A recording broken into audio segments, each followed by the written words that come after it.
Imagine a world where the past refuses to give up its secrets.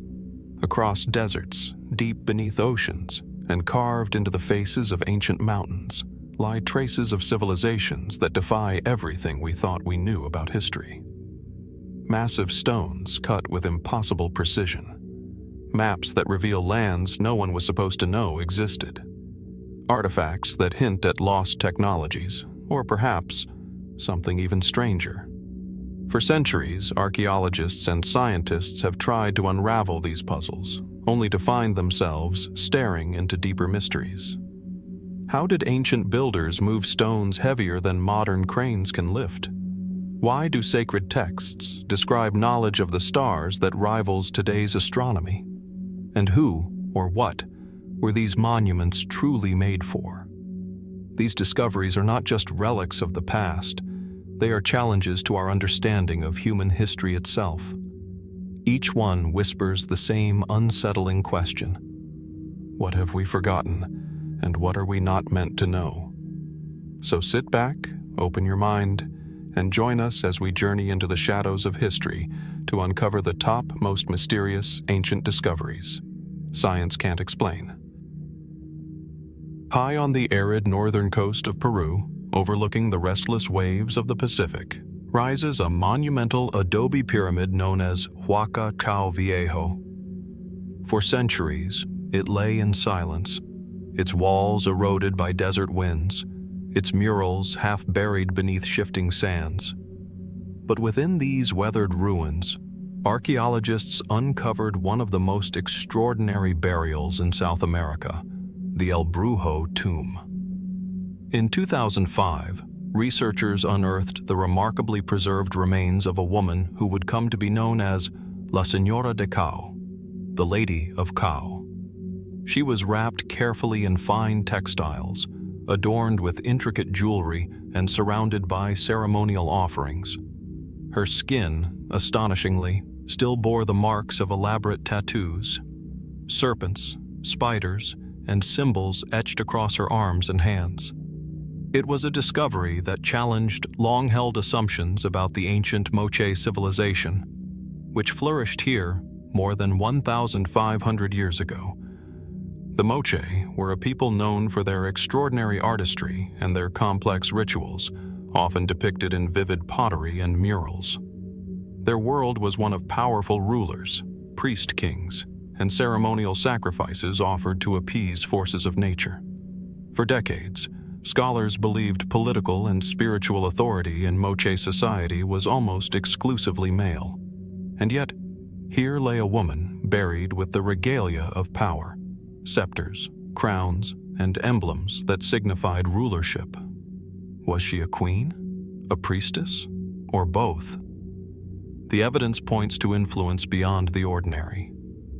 Her burial was among the richest ever found in Moche territory. The symbols inked into her skin seemed to echo the cosmological beliefs of her people. Creatures that bridged earth and spirit, life and death. Some suggest her tattoos were more than decoration, that they marked her as an intermediary between worlds, a vessel of divine authority. Could she have been regarded as a living embodiment of the supernatural? But as compelling as these interpretations are, questions remain. Why here, at El Brujo, on the edge of the desert and sea? The pyramid itself was already an ancient ceremonial site, its walls painted with scenes of sacrifice and ritual combat. Did the Lady of Cao rule from this place, overseeing ceremonies that bound her people to the gods? Or was this tomb more symbolic, meant to immortalize her status in death rather than reflect her power in life? There are mysteries, too, in her physical remains. Analysis suggests she died in her 20s, possibly from complications of childbirth. If true, it paints a poignant picture. A young woman of immense authority whose life ended abruptly. Yet her burial radiates reverence, as though her death itself carried cosmic significance. Some scholars argue that the extraordinary care given to her tomb reflects a society grappling with both loss and continuity, ensuring her influence extended beyond the grave. And then, there are the questions that reach beyond orthodox scholarship. How did the Moshe achieve such remarkable preservation of her body and tattoos in a harsh coastal climate? Was it deliberate, a mastery of techniques we no longer understand, or merely a stroke of environmental fortune? Why do her tattoos bear motifs that seem to resonate with universal archetypes, serpents, spiders, constellations, that appear across ancient cultures separated by oceans? Coincidence, shared human imagination, or something more? Some speculative theories even suggest the Lady of Cow may have embodied a tradition of female shamans or rulers suppressed in later histories. Others point to the name of the site itself, El Brujo, the wizard or the sorcerer, as a clue, hinting that this pyramid was long associated with powerful magic, long before archaeology arrived to lift the sands. As we stand before her remains, now housed in a climate-controlled museum near the site, we are left with a paradox. We can analyze the fibers of her garments, the composition of her ornaments, even the DNA within her preserved skin. And yet the essence of who she was, how she ruled, how her people saw her, why she was chosen to carry such immense authority, remains just beyond our reach. Was the Lady of Cow a singular exception, or proof that history has overlooked entire traditions of female power in the ancient Andes? Was she revered as a ruler, a priestess, or as something altogether more mysterious? An embodiment of divine forces that even her people could scarcely define? The El Brujo tomb reminds us that history is not fixed but alive, shifting with every discovery. It whispers that beneath the sand, behind the murals, more stories may wait to be revealed. Perhaps others like her still lie hidden, their secrets sealed in earth and time. And so the question lingers. What else does El Brujo conceal? And how much of our understanding of the past remains only an illusion awaiting the next discovery to unravel it? As we leave the windswept coast of Peru and the haunting story of the Lady of Cow behind, our journey now carries us across the world, to the heart of Central Asia. Here, in one of the most remote and unforgiving deserts on Earth, lies another mystery that has unsettled historians and challenged our ideas about the past: the Tarim mummies of Western China. The Tarim Basin is a vast expanse of shifting sands and scorching heat, bordered by snow-capped mountains and cut through by ancient trade routes. For millennia, this land was both a barrier and a bridge, a place where cultures met, mingled, and disappeared. And buried deep beneath the dunes, preserved by the desert's arid climate, archaeologists have uncovered some of the most startling human remains ever found. The first of these discoveries emerged in the early 20th century, when explorers stumbled upon bodies remarkably intact, their clothing still vibrant with color, their features astonishingly lifelike. Later excavations revealed hundreds more, spanning thousands of years, stretching back as far as 4,000 years ago. The desert had become a crypt, a time capsule, holding its inhabitants in eerie stasis. What shocked researchers most was not the preservation, but the appearance of these people. Many of the mummies did not resemble what one might expect from ancient populations of Western China. They had elongated noses, high cheekbones, even reddish or blonde hair that remained visible after centuries. Their woven garments displayed complex patterns, resembling textiles of distant Europe rather than the styles of early East Asia. Who were these people? And how did they come to rest in this isolated desert? Mainstream archaeology offers some explanations. Genetic studies suggest that the Tarim mummies were part of a diverse population with roots stretching across Eurasia, possibly connected to Indo-European groups who migrated eastward thousands of years ago. Their presence in the Tarim Basin, along the paths that would later become the Silk Road, may point to a forgotten chapter of migration, trade, and cultural exchange. These individuals could have been pastoralists, moving herds across the steppe, carrying with them languages, technologies, and traditions that mingled with those of early Chinese civilizations. Yet, as always, the deeper we look, the more questions arise. Some of the mummies were found with objects that defy simple explanation. Musical instruments resembling harps, tools fashioned in ways unfamiliar to the region, and clothing that suggests advanced weaving techniques long before such skills were thought to exist here. Their burial practices, too, are unusual. The so-called Beauty of Lulan, one of the most famous mummies, was interred with great care, her body positioned as though she had simply drifted into eternal sleep. What beliefs guided these rituals? Theories stretch outward like the desert itself. Some suggest that the Tarim mummies were evidence of a lost culture that once spanned continents, a people whose presence was later erased or absorbed into the currents of history. Others point to their unexpected appearance as a clue that our timelines of migration are incomplete, that ancient humans may have traveled farther, faster, and earlier than we've ever imagined. Could it be that the Silk Road was not just a medieval phenomenon, but the continuation of a much older, deeper network of contact between East and West? And then there are the more speculative ideas. Fringe researchers have proposed links between the Tarim mummies and the myths of lost civilizations, from the Aryan migrations to even more mysterious origins. Some argue that the mummies' striking features echo legends of gods or sky people remembered in local folklore. Others have tried to connect them to stories of vanished cultures like Atlantis, or to suggest that they represent an ancient, forgotten branch of humanity itself. These interpretations may stretch beyond the evidence, but they reveal a powerful truth. The Tarim mummies touch something deep in our imagination. They remind us that history is not a straight line, but a tapestry of interwoven threads, some visible, others still hidden beneath the sands. What is perhaps most haunting is the sense of individuality preserved in these bodies. Unlike many ancient remains, the Tarim mummies are not abstract. They are strikingly human. We can see the wrinkles in their skin, the braids in their hair, even the sorrow in their frozen expressions.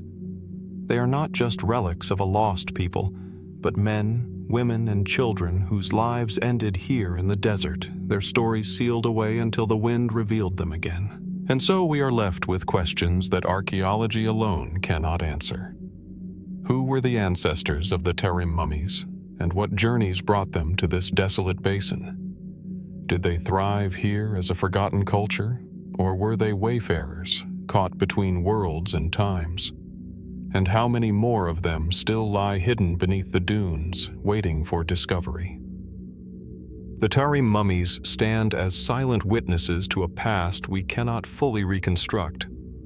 They invite us to reconsider the boundaries of ancient civilizations, to wonder whether the divisions we assume between East and West, past and present, are as fixed as we imagine. Their very existence is a mystery, both familiar and alien, unsettling and beautiful. Perhaps, somewhere beneath the sands of the Taklamakan Desert, more answers remain buried. Or perhaps the desert keeps its secrets deliberately, allowing us only fleeting glimpses of a forgotten world. And so the question remains, lingering in the dry air of the Tarim Basin. Are the mummies simply the remnants of a long-lost migration? Or are they a message from a past we have yet to understand? From the wind-swept deserts of Central Asia, where the Tarim mummies lie in timeless silence, our path now leads us into the hushed corridors of medieval Europe. Here, within the stone walls of old monasteries, we find a very different kind of relic.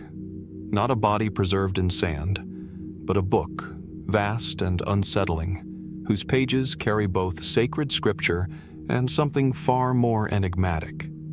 This is the Codex Gigas, often called the Devil's Bible. The manuscript itself is staggering in scale. Measuring nearly 3 feet tall, weighing over 160 pounds, and bound in thick leather, it is the largest surviving medieval book in the world. Its pages, made from the skins of animals, some estimate nearly 160 donkeys or calves, hold within them the Old and New Testaments, medical texts, chronicles, exorcism rituals, and more. But it is not only its size that commands attention. The Codex Gigas is most infamous for a single, haunting image. Near the heart of the manuscript, a full-page illustration depicts a towering horned figure, grotesque, crouched, and unmistakably demonic.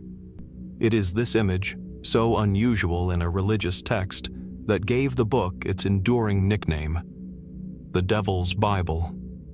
And with it came a legend. According to medieval lore, the Codex was created by a single monk who, condemned for breaking his vows, was sentenced to be walled up alive. Desperate to avoid this fate, he promised to create a book that would glorify the monastery and contain all the world's knowledge in a single night. As midnight approached and his task proved impossible, he is said to have turned not to God, but to the devil, making a pact that allowed him to complete the work. In gratitude, or perhaps in acknowledgement, he painted the devil's portrait on the manuscript's pages. It is a story that captures the imagination, but is it anything more than a myth? Scholars have long debated the origins of the Codex Gigas. Handwriting analysis suggests the entire book may indeed have been written by one individual. The calligraphy is uniform, steady, and consistent from the first page to the last, a feat of extraordinary discipline. Yet such a work could never have been completed in a single night. Experts estimate it may have taken decades of labor, possibly a lifetime, for one scribe to complete. And here the questions deepen. Who was this mysterious scribe? Was he an ordinary monk, devoting his life to a monumental project, or was he someone with a deeper, perhaps more personal purpose? Why does the book combine sacred scripture with texts on medicine, astronomy, and even instructions for exorcisms? Was it intended as a universal reference, a kind of medieval encyclopedia, or something closer to a spiritual weapon? The presence of the devil's portrait has prompted countless theories. Some suggest it was meant as a warning, a reminder of the power of evil contrasted against the holiness of Scripture. Others argue it reflects medieval fascination with the demonic, a visual echo of fears that permeated monastic life. Still others whisper that the image is more than symbolic, that it was placed there deliberately by its author to mark a pact, a binding agreement that can neither be proven nor disproven. The Codex Gigas has traveled far in its lifetime. Once kept in the Benedictine monastery of Podlajice in Bohemia, it later passed into the hands of the Holy Roman Emperor Rudolf II, a ruler fascinated with alchemy and the occult. From there, it was taken to Sweden as spoils of war in the 17th century, where it remains today, preserved in the National Library of Stockholm. Across these centuries, it has carried its aura of mystery with it, inspiring fear, reverence, and curiosity in equal measure. What do we make of this massive volume? Is it merely a testament to human dedication, a work that reflects the breadth of medieval knowledge and the anxieties of its age? Or is there something more, an echo of the legend that clings to its pages? The scribe who devoted himself to the Codex Gigas left no name, no identity, no explanation. Only the work itself remains, a silent monolith of parchment and ink. And then there is the matter of absence.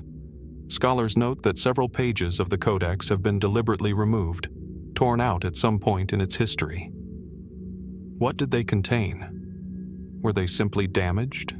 Or did they hold something so dangerous or so precious that they had to be hidden? We may never know. Standing before the Codex Gigas today, One is struck not only by its size, but by its silence. It is not a book to be casually flipped through. It demands reverence.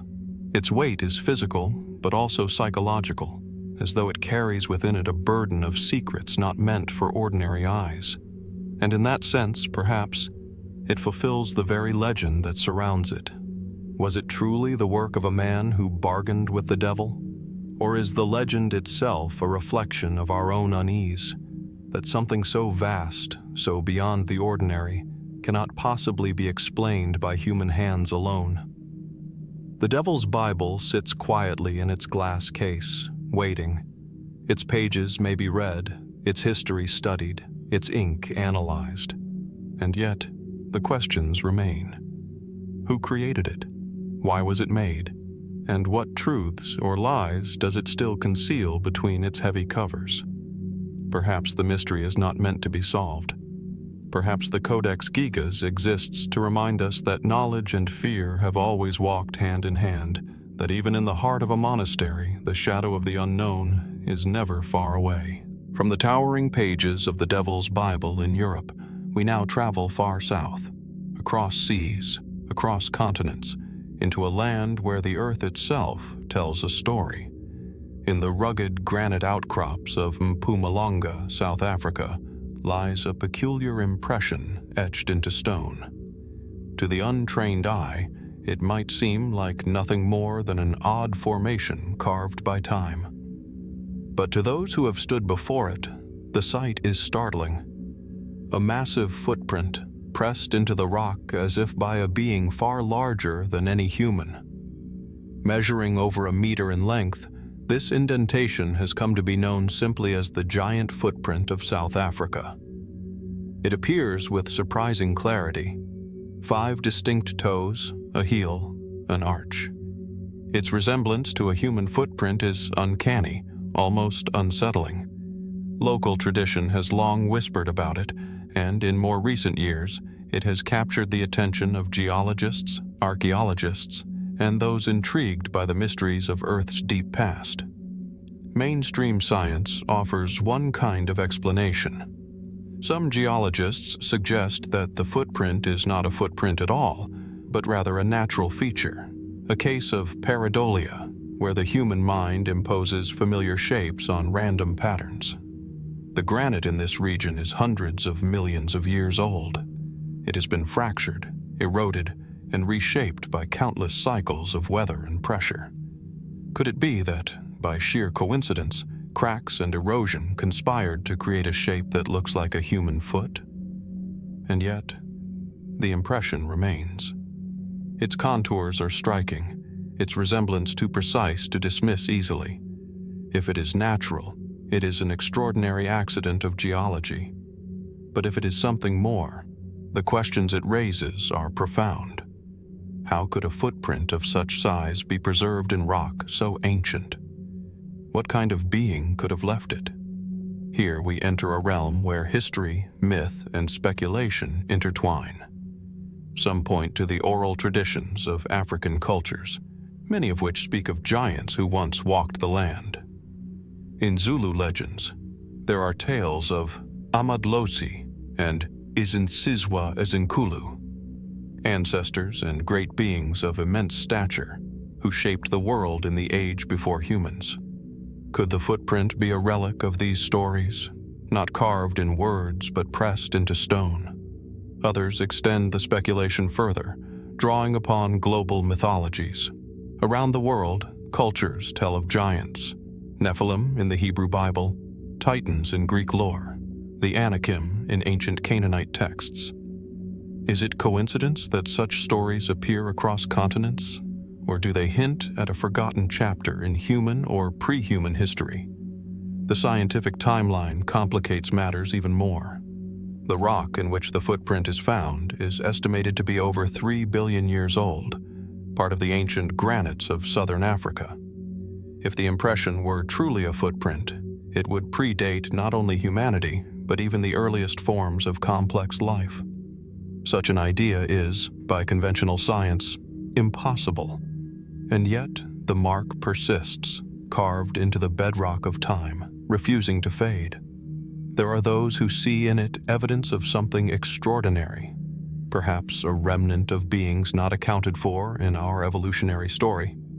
Fringe theories suggest that giants once roamed the earth, whether as a race of early hominids or as visitors from elsewhere, celestial beings whose presence was later mythologized. Still others propose that the footprint is a message, intentionally crafted, designed to be discovered in an age when we could begin to question our origins more deeply. Of course, skeptics counter with the sober reminder that natural processes are often stranger than imagination. The human mind is wired to recognize familiar shapes, especially faces and forms. Perhaps the giant footprint is nothing more than geology's trick on us, an accidental sculpture born of pressure, cracks, and weather. But the persistence of the mystery cannot be denied.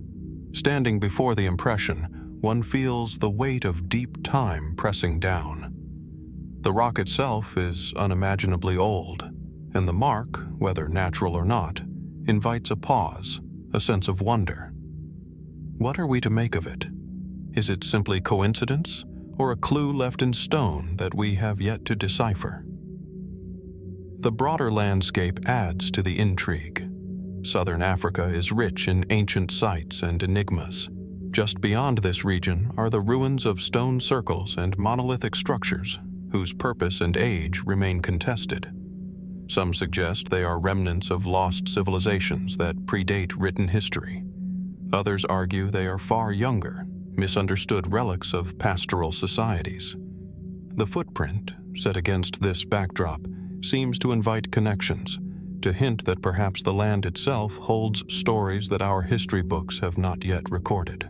And then comes the human element, our fascination with giants, with beings larger than life. What does this fascination say about us? Why do we continue to seek them in myths, in texts, in stones? Perhaps the footprint speaks not only to what may have been, but to what we long to find. The presence of something greater, something beyond our scale, embedded in the world we inherit. As with so many mysteries, the truth of the giant footprint may never be known. It may remain an enigma at the crossroads of science and story, a mark that defies easy categorization. Yet perhaps its greatest power lies not in its explanation, but in its invitation to wonder, to question, to look more closely at the world beneath our feet. For if a footprint, whether of giant, god, or geology, can appear so clearly in stone, what else might be waiting to be uncovered? What other marks of the past lie hidden in the ancient bedrock of our planet, waiting for curious eyes to stumble upon them? The footprint in South Africa endures, silent and immovable, and in its silence, it asks a question that echoes across time. Who walked here? And what have we forgotten about the world they left behind? From the windswept rocks of South Africa, where a footprint in stone raises questions about who may have walked the earth before us, we now turn to a different kind of mark. One not pressed into the ground, but carved into memory and legend. In southern Italy, overlooking the Bay of Naples, lies a place where myth and archaeology converge. The cave of the Sibyl at Cumae. The setting itself is striking. Hidden among the volcanic landscapes of Campania, near the ancient Greek colony of Cumae, lies a long, trapezoidal passage cut into the rock. It stretches into the hillside, silent and shadowed, its walls bearing the weight of centuries. To step inside is to step out of the modern world and into an atmosphere thick with the echoes of prophecy and fear. This is said to have been the dwelling of the Cumaean Sibyl, the legendary priestess who could see into the future and whose words shaped the course of empires. The story of the Sibyl is one of antiquity's most enduring mysteries. According to Roman writers, most famously Virgil in his Aeneid, the Cumaean Sibyl was no ordinary woman. She was a conduit of Apollo, the god of prophecy. Those who entered her cave sought knowledge of destiny, whether kings, generals, or wandering heroes. Virgil describes Aeneas himself, guided by fate, arriving at the cave to seek the Sibyl's counsel before descending into the underworld. Her voice, it is said, was not her own, but the gods, spoken in riddles, warnings, and visions of what was yet to come. For centuries, the cave remained more legend than location. But in the early 20th century, archaeologists unearthed a striking structure beneath the ruins of Cumae's Acropolis. A long corridor, nearly 130 meters in length, cut into the tufa rock, with side chambers and small openings to the sea breeze. Its shape matched descriptions passed down through Roman texts. Many came to believe this was indeed the fabled cave of the Sibyl. But questions quickly arose. Was this truly the chamber where prophecy was uttered, or merely a defensive tunnel, part of Cumae's military architecture? The trapezoidal form, the carved niches, the solemn atmosphere, all lent themselves to ritual interpretation. Yet skeptics pointed out the practical advantages such a passage could provide for ancient defenders. The duality remains. On one hand, the cave fits the legends too well to ignore.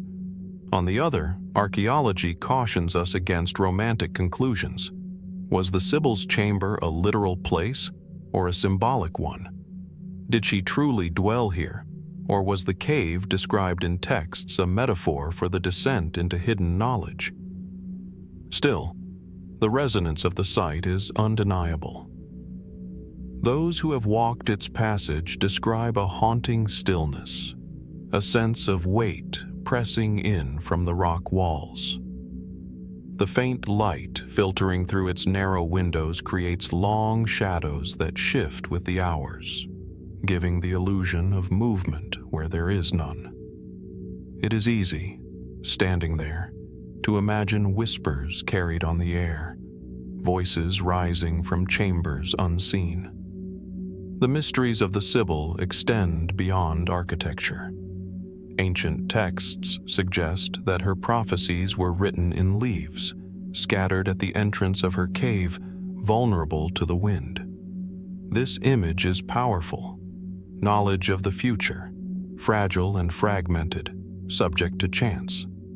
Some traditions also speak of the Sibylline books, sacred texts preserved in Rome, consulted in times of crisis. But how much of this is history, and how much myth? Were her words truly recorded, or are they literary inventions meant to give weight to decisions already made? More speculative theories reach even further. Some have suggested that the cave at Cumae functioned not just as a ritual site, but as an ancient oracle center where natural forces, perhaps volcanic gases or acoustics of the chamber, induced altered states of consciousness. Indeed, the region around Naples is geologically unstable, rich with fumaroles and vapors. Could the Sibyl's visions have been influenced, or even triggered, by the environment itself? Might her trance-like prophecies have been a physiological response to the land's hidden chemistry? Others look beyond science to symbolism. The cave is not merely a chamber, it is an entrance, a threshold. To the Greeks and Romans, caves often represented passageways to the underworld, liminal spaces where the mortal world touched the divine. To seek the Sibyl was not simply to ask a question. It was to cross into a realm where fate was visible, if only briefly, before returning to the uncertainty of life.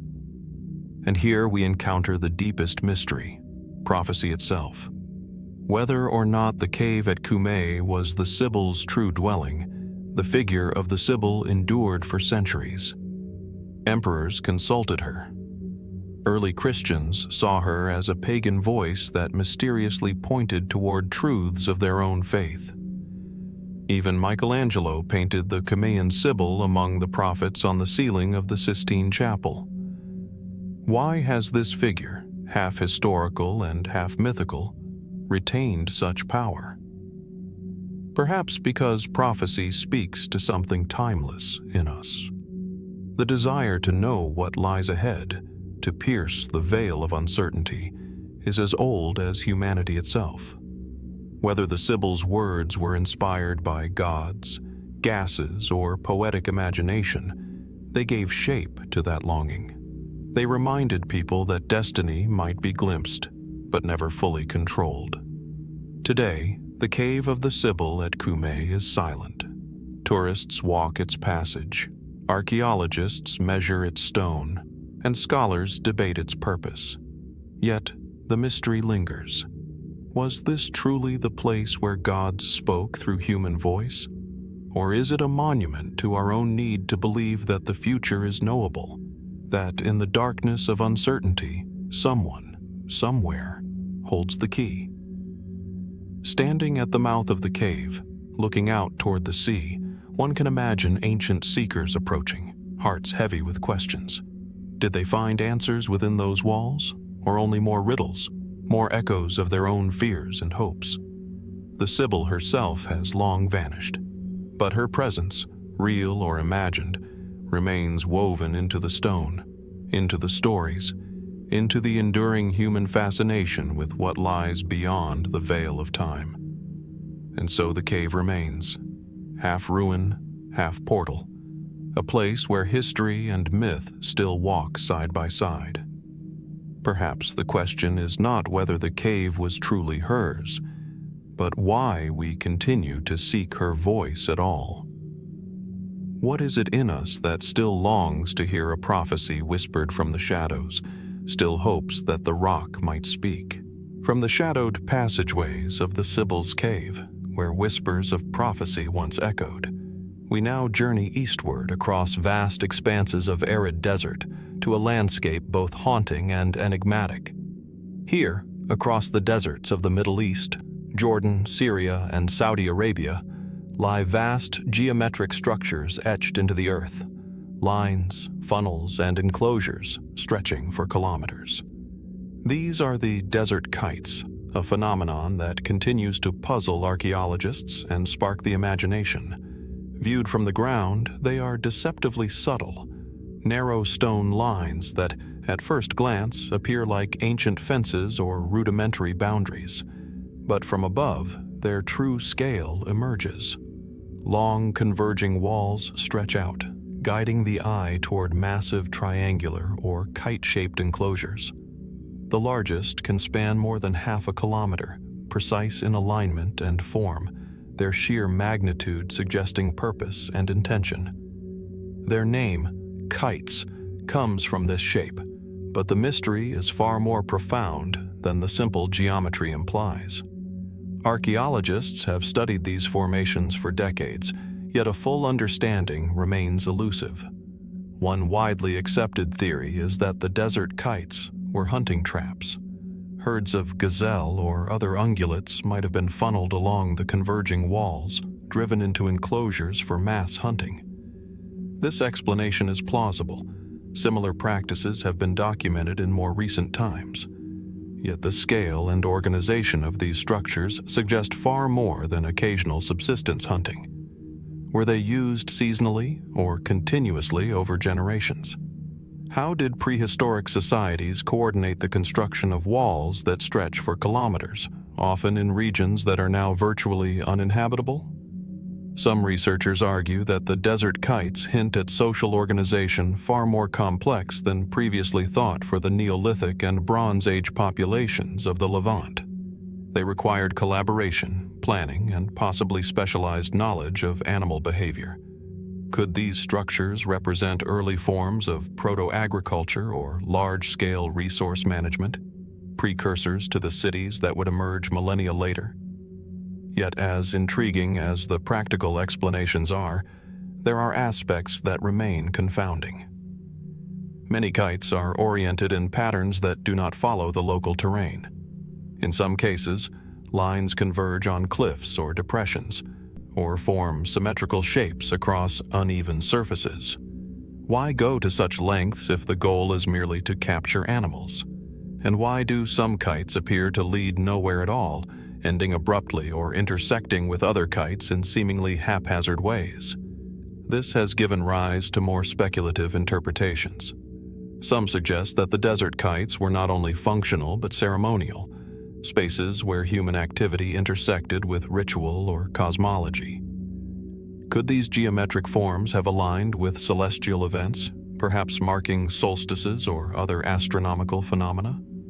The idea is tantalizing, though evidence is scarce, leaving the desert itself as both archive and enigma. The patterns of the kites are consistent across hundreds of miles. Stone walls, often only half a meter high, appear in the deserts of Jordan, Syria, and Saudi Arabia, suggesting a knowledge or tradition that spread over vast distances. Who were these people, capable of imposing such large-scale designs onto the landscape? And how did their knowledge vanish, leaving only the lines etched into stone and sand? Even the construction techniques raise questions. The stones used are rarely quarried or shaped. Rather, they are collected from the surrounding desert and carefully stacked. This simple method, combined with meticulous planning, allowed the structures to endure thousands of years. But what motivated such labor in regions where survival was itself a daily challenge? Were the desert kites purely practical, or did they carry symbolic meaning, perhaps marking territory, power, or communal identity? Adding to the mystery is the absence of definitive artifacts. Unlike other ancient sites, very few tools, pottery, or remains have been found directly associated with the kites. It is as if the structures were built to last and yet deliberately left unpopulated, monumental gestures upon the landscape rather than settlements. This has led some to wonder whether they were part of a vanished culture whose traces have all but disappeared beneath the sands. From a modern vantage, the kites take on a surreal quality. Viewed in satellite imagery or from a plane, they appear as abstract art, ordered, geometric, almost intentional in their design beyond what is strictly necessary. Is this coincidence, a convergence of necessity and accidental beauty, or does it hint at a deeper intelligence and vision, one that modern archaeology is only beginning to glimpse? Speculative theories occasionally wander further afield. Some fringe researchers have proposed that the desert kites may have had a symbolic or even extraterrestrial function, noting their scale and precision. While these ideas remain outside mainstream archaeology, they underscore the enduring fascination the kites hold. They challenge us to consider what humans were capable of, and to question how much of that ingenuity remains hidden, lost to time. The desert kites are also a reminder of impermanence. Over millennia, sand and wind have buried many walls, eroded others, and reshaped the landscape in ways that obscure their original purpose. What we see today is only a fraction of what once existed. Entire networks may have been erased, leaving gaps in the record that make interpretation difficult. Could we be glimpsing only the tip of a vast, interconnected system of hunting, ritual, or social organization? Standing before these formations, or gazing upon them from above, one is struck by their scale and the patience required to build them. Who first decided to lay stone upon stone, to extend a line across the barren desert, and to create a path that would guide animals, and perhaps human imagination, for thousands of years? The effort speaks of foresight, coordination, and perhaps a sense of permanence that defies the impermanence of human life. And yet, for all the study and speculation, the desert kites retain their mystery. We know they were constructed, that they endured, that they shaped the land and the behavior of animals. Beyond that, their purpose remains only partially understood. Were they tools of survival, monuments to a vanished culture, or symbolic markers connecting people to the sky and the earth? As the desert winds sweep across these ancient stones, the kites continue to guard their secrets. They are visible, tangible, and yet elusive, reminding us that not every question of the past can be neatly answered. Perhaps the desert kites were meant to endure, not only as functional structures, but as silent witnesses to the ingenuity, ambition, and imagination of people long gone. And so the desert whispers, leaving us with a question that stretches across millennia. Who were the builders of these monumental lines, and what vision guided their hands as they etched patterns across the sands of time? From the arid deserts of the Middle East, where enormous stone lines stretch across the sands, guiding both animals and imagination, we now move northward across the vast forests and bogs of Siberia. Here, among peat bogs and marshlands, lies a discovery that challenges everything we thought we knew about prehistoric artistry and spiritual life: the Shigir Idol. Unlike stone monuments, pyramids, or geometric lines, the Shigir Idol is a wooden sculpture, towering and enigmatic, yet intimately human in scale. Unearthed in 1890 from the peat bogs near the Shigir settlement in the Ural Mountains of Russia, it stands over 5 meters tall in its reconstructed form, making it the tallest known wooden sculpture from the ancient world. The idol is carved from larch, a wood selected for its durability, and remarkably, carbon dating has revealed it is around 11,500 years old, making it far older than the Egyptian pyramids, older than Stonehenge, older than any civilization we often consider the cradle of complex art. The Shigir Idol is covered in deep geometric patterns, zigzags, spirals, and enigmatic faces etched into its surface. Some appear humanoid, with hollow eyes and elongated features. Others seem abstract, symbolic, perhaps depicting forces or spirits we can no longer name. The carvings are precise, deliberate, and repetitive, suggesting an intentional language or code, though we have yet to decipher it. Every line feels purposeful, every angle deliberate, yet the meaning remains tantalizingly out of reach. Scholars have long studied the idol to understand the people who created it. Who were these hunter-gatherers living at the end of the last ice age, deep in the forests of Siberia? How did they come to invest so much time and effort into a single wooden sculpture, one that would have required felling massive larch trees, stripping, carving, and erecting them in a landscape where survival itself was a daily challenge?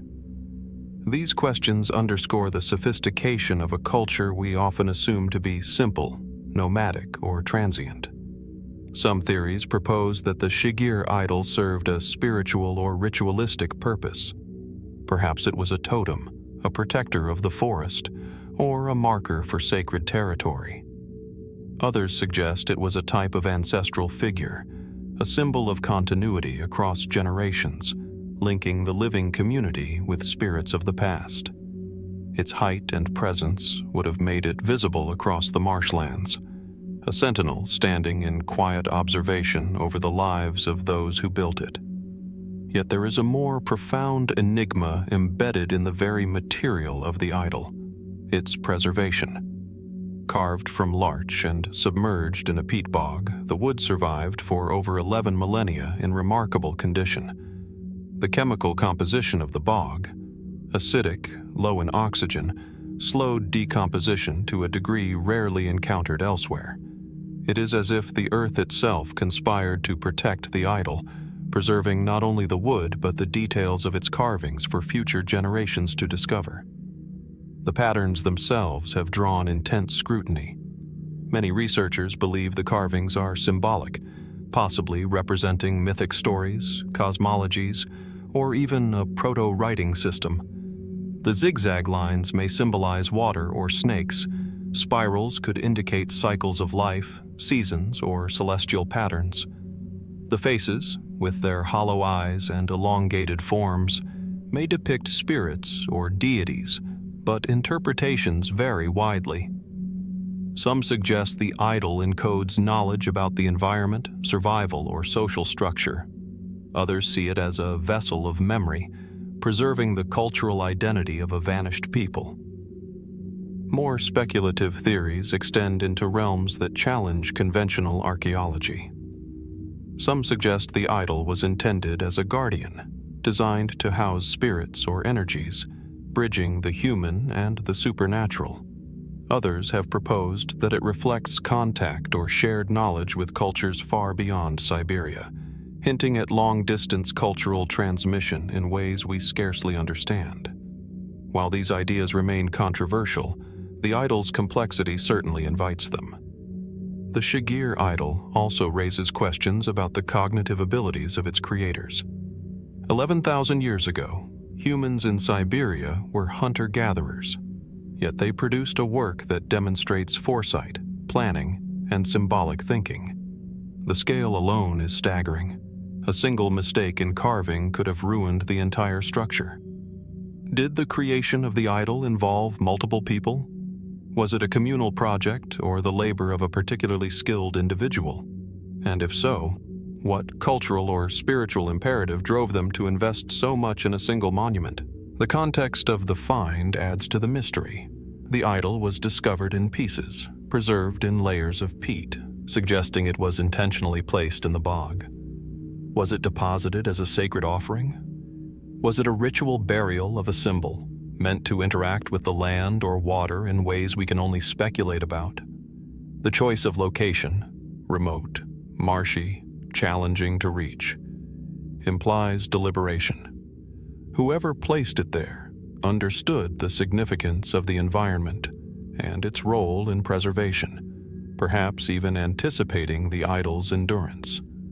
Modern technology has only deepened our fascination. 3D scanning and analysis reveal that the carvings were executed with a sophistication that rivals later Bronze Age artistry. Microscopic examination shows that tools were carefully selected and employed with precision. Each face, each line, each geometric pattern represents an intentional act of communication, even if we cannot yet read its message. It is a reminder that symbolic thought, aesthetic sense, and ritual complexity existed far earlier than traditional narratives suggest. Yet, despite all this, the Shigir Idol remains enigmatic. Unlike other monuments that have accompanying texts or contextual artifacts, it stands largely alone. We have little to tell us the stories of its creators, their beliefs, or the precise meaning of the patterns they etched. It challenges assumptions about the trajectory of human civilization, asking us to reconsider what we thought possible for hunter-gatherer societies at the end of the last ice age. Standing before a reconstruction of the idol, one is struck by its scale, its presence, and the aura of mystery that radiates from it. The elongated faces seem to watch across the centuries. The spirals and zigzags feel alive, moving with the imagination as the light shifts over them. It is both alien and familiar, a reminder that human creativity and spirituality are constants, stretching back further than we often dare to imagine. And so the Shigir Idol asks a question that resonates across time. Who carved it and why? What beliefs, rituals, or fears shaped its creation? How did a society of nomadic hunter-gatherers conceive of a monument that could endure for millennia, surviving ice, water, and the passage of countless generations? The answers remain elusive, buried in the peat and in the silence of a world that no longer exists. Yet the idol endures, a sentinel of the past, inviting us to look closer, think deeper, and wonder about the mysteries of human thought, imagination, and belief. In its carved faces and geometric patterns, the Shigir Idol reminds us that the story of humanity is far older, far richer, and far more mysterious than our textbooks have ever acknowledged.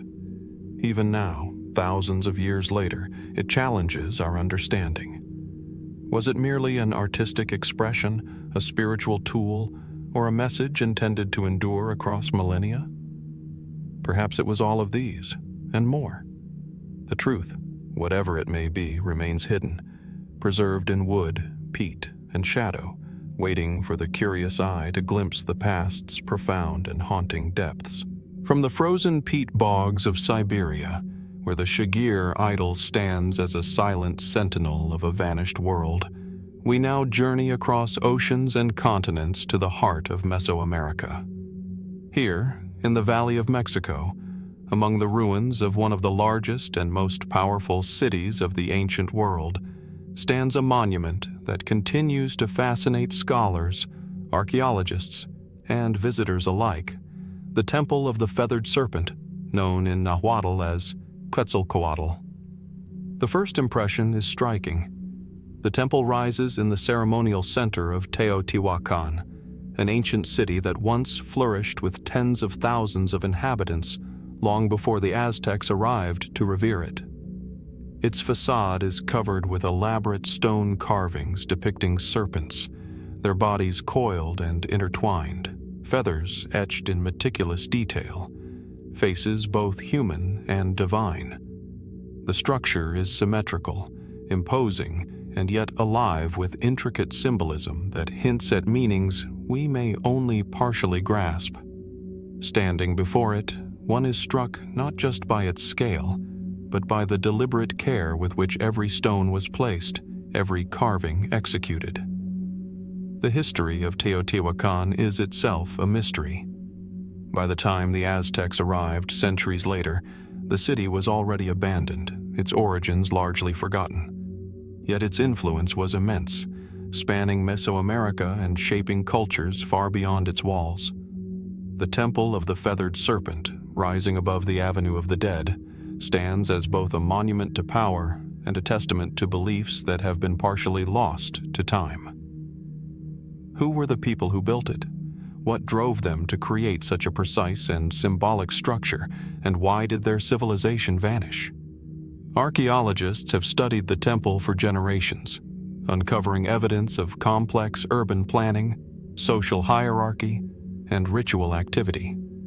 Excavations beneath the temple revealed a labyrinth of tunnels and chambers, filled with artifacts, jaguar and serpent sculptures, and the remains of sacrificial victims.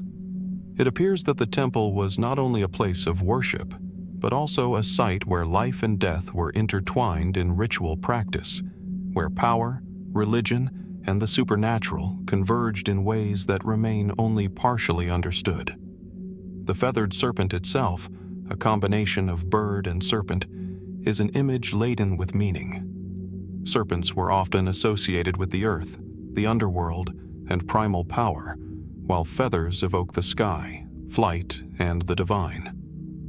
Together, the symbol embodies a bridge between worlds, a creature that unites earth and heaven. What did this mean to the builders of Teotihuacan? Was it a deity, a representation of the natural and supernatural forces, or a metaphor for transformation, renewal, or authority? Some mainstream interpretations suggest the temple served as a focal point for elite ritual, consolidating the city's social and political power. Sacrificial offerings may have reinforced the authority of rulers, ensuring cosmic and societal balance. Others argue that the temple functioned as a calendar or astronomical marker, aligning with celestial events to regulate agricultural cycles, festivals, and sacred rites. These explanations are grounded in evidence, yet they capture only part of the story, leaving the deeper significance of the imagery and its cultural resonance largely unexplained. Beyond the practical, there is an air of the enigmatic. The construction techniques themselves are extraordinary. Each level of the pyramid is carefully proportioned, with tiers rising in harmonious rhythm. The stone carvings, with their serpentine undulations and feathered details, are precise enough to suggest the use of templates or guiding systems, yet no records of such methods survive. The builders of Teotihuacan remain anonymous, their names lost to time, yet their vision endures in stone, commanding attention and inspiring awe centuries later. The temple also holds surprises beneath the surface.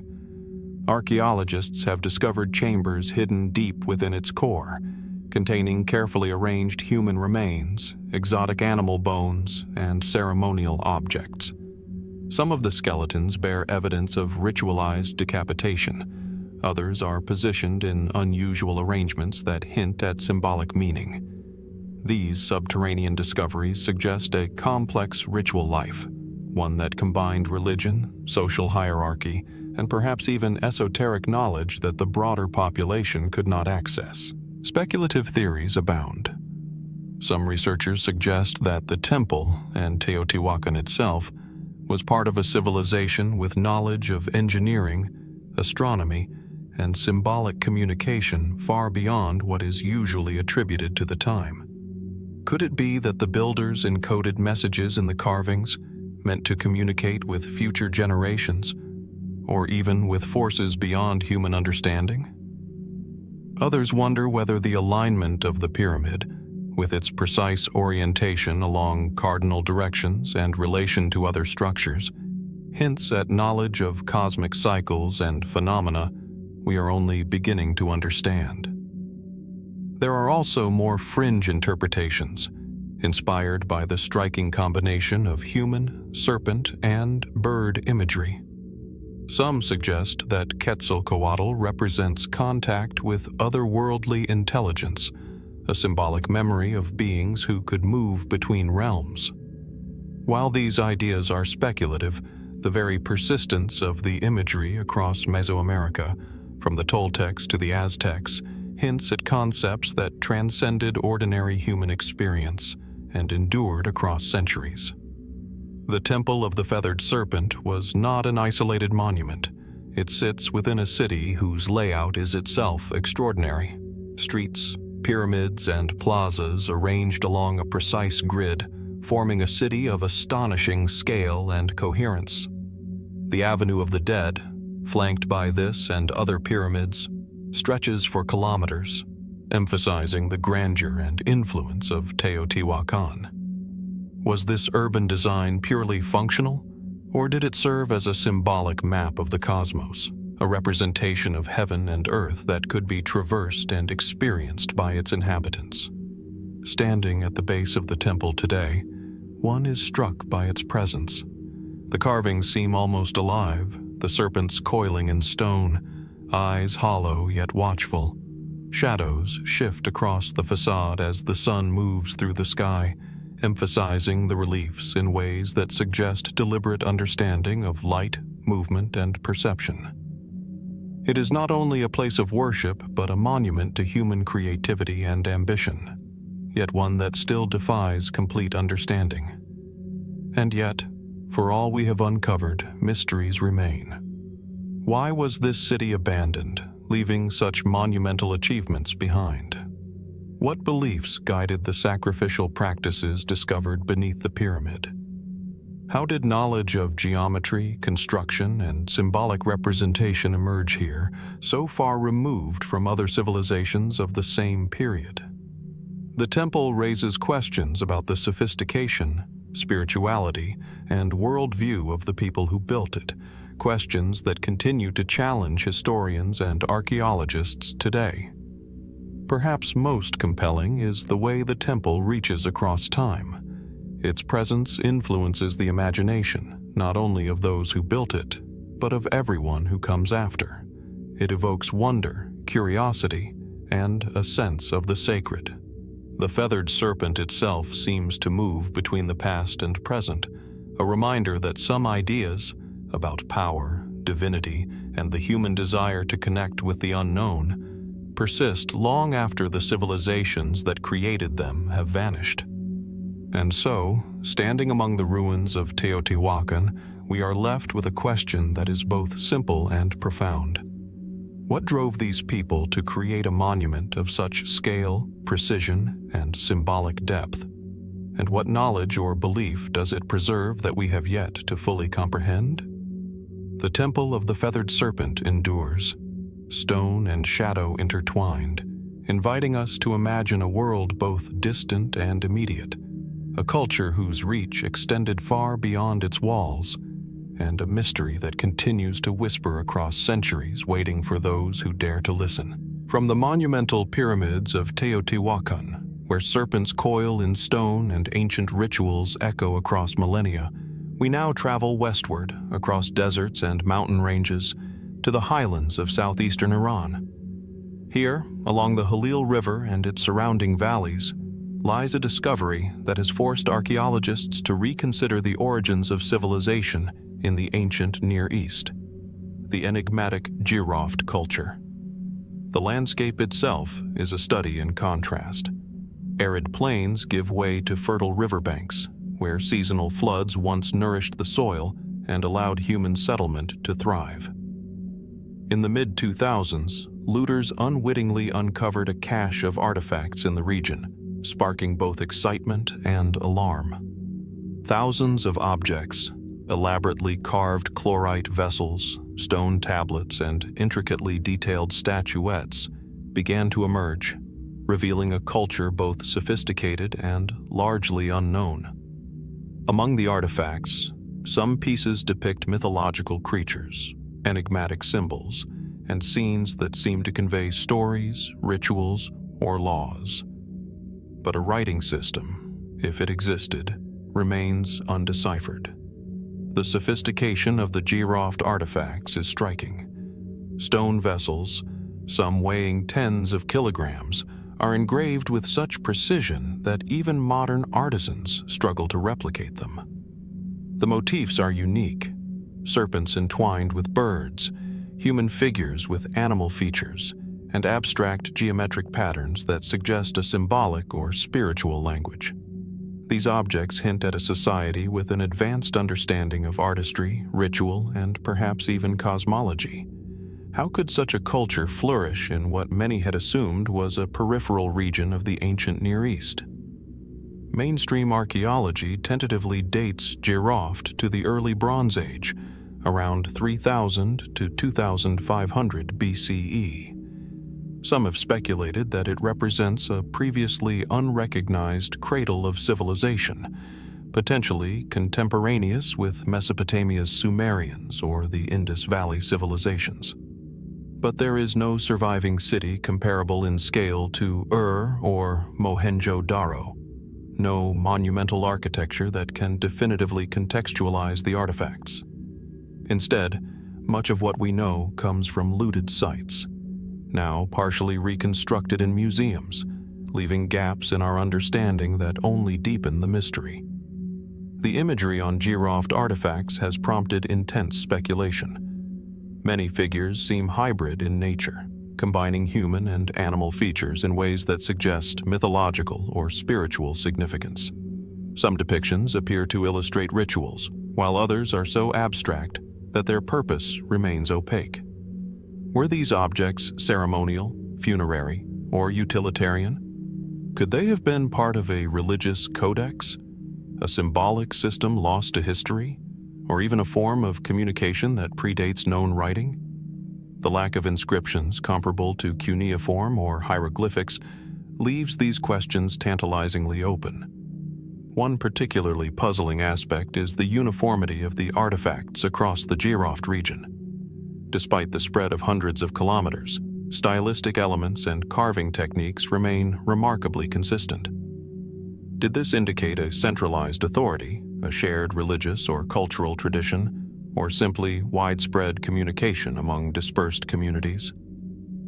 The organization required to produce such consistency suggests a degree of social complexity far greater than previously assumed for early Bronze Age Iran. Speculative theories have emerged alongside the mainstream interpretations. Some researchers suggest that Jiroft may have been the center of an early urban civilization, one lost beneath sediment or destroyed by natural disaster, leaving only scattered artifacts for us to discover. Others propose that the culture may have been deliberately erased from historical memory, either through conquest, migration, or assimilation into neighboring societies. Could Jiroft have influenced Mesopotamian culture more than we realize? Some parallels in iconography and ritual practice hint at possible connections, yet the evidence remains circumstantial. The region itself contributes to the mystery. The Halil River's floodplains, prone to erosion and shifting channels, may have buried entire settlements under layers of alluvium, preserving artifacts while obscuring architectural remains. Looting has compounded the problem, scattering invaluable context and making reconstruction of the culture's social, political, and religious structures difficult. What we hold in museums today represents only fragments of what once existed, like pieces of a puzzle without a frame. There are also questions about the symbolic meaning of the carvings. Many vessels depict intertwined serpents, birds, and other creatures in motion. Do these represent myths, cosmological diagrams, or coded knowledge? Could some symbols have conveyed instructions, genealogies, or historical events? Scholars have yet to decipher their meaning, and without the key to the symbolic language, interpretation remains largely conjectural. Yet, the precision and repetition of motifs imply intentionality, suggesting that the creators understood the power of visual communication and the transmission of cultural knowledge. The human element adds another layer of intrigue. Who were the people of Jiroft? How did they organize labor, sustain settlements, and develop such sophisticated artistry in relative isolation? Were they traders, artisans, priests, or all of these at once? The scale and quality of the artifacts indicate specialized craftsmanship, implying systems of apprenticeship, social hierarchy, and cultural transmission that are difficult to trace without preserved texts or monumental architecture. The potential connections of Jiroft extend far beyond Iran. Some researchers have noted similarities between Jiroft iconography and motifs from the Indus Valley, Mesopotamia, and the Caucasus, suggesting a network of cultural exchange stretching thousands of kilometers. If such connections existed, they challenge traditional narratives that place Mesopotamia as the singular cradle of civilization, implying a more complex and interconnected ancient world than previously acknowledged.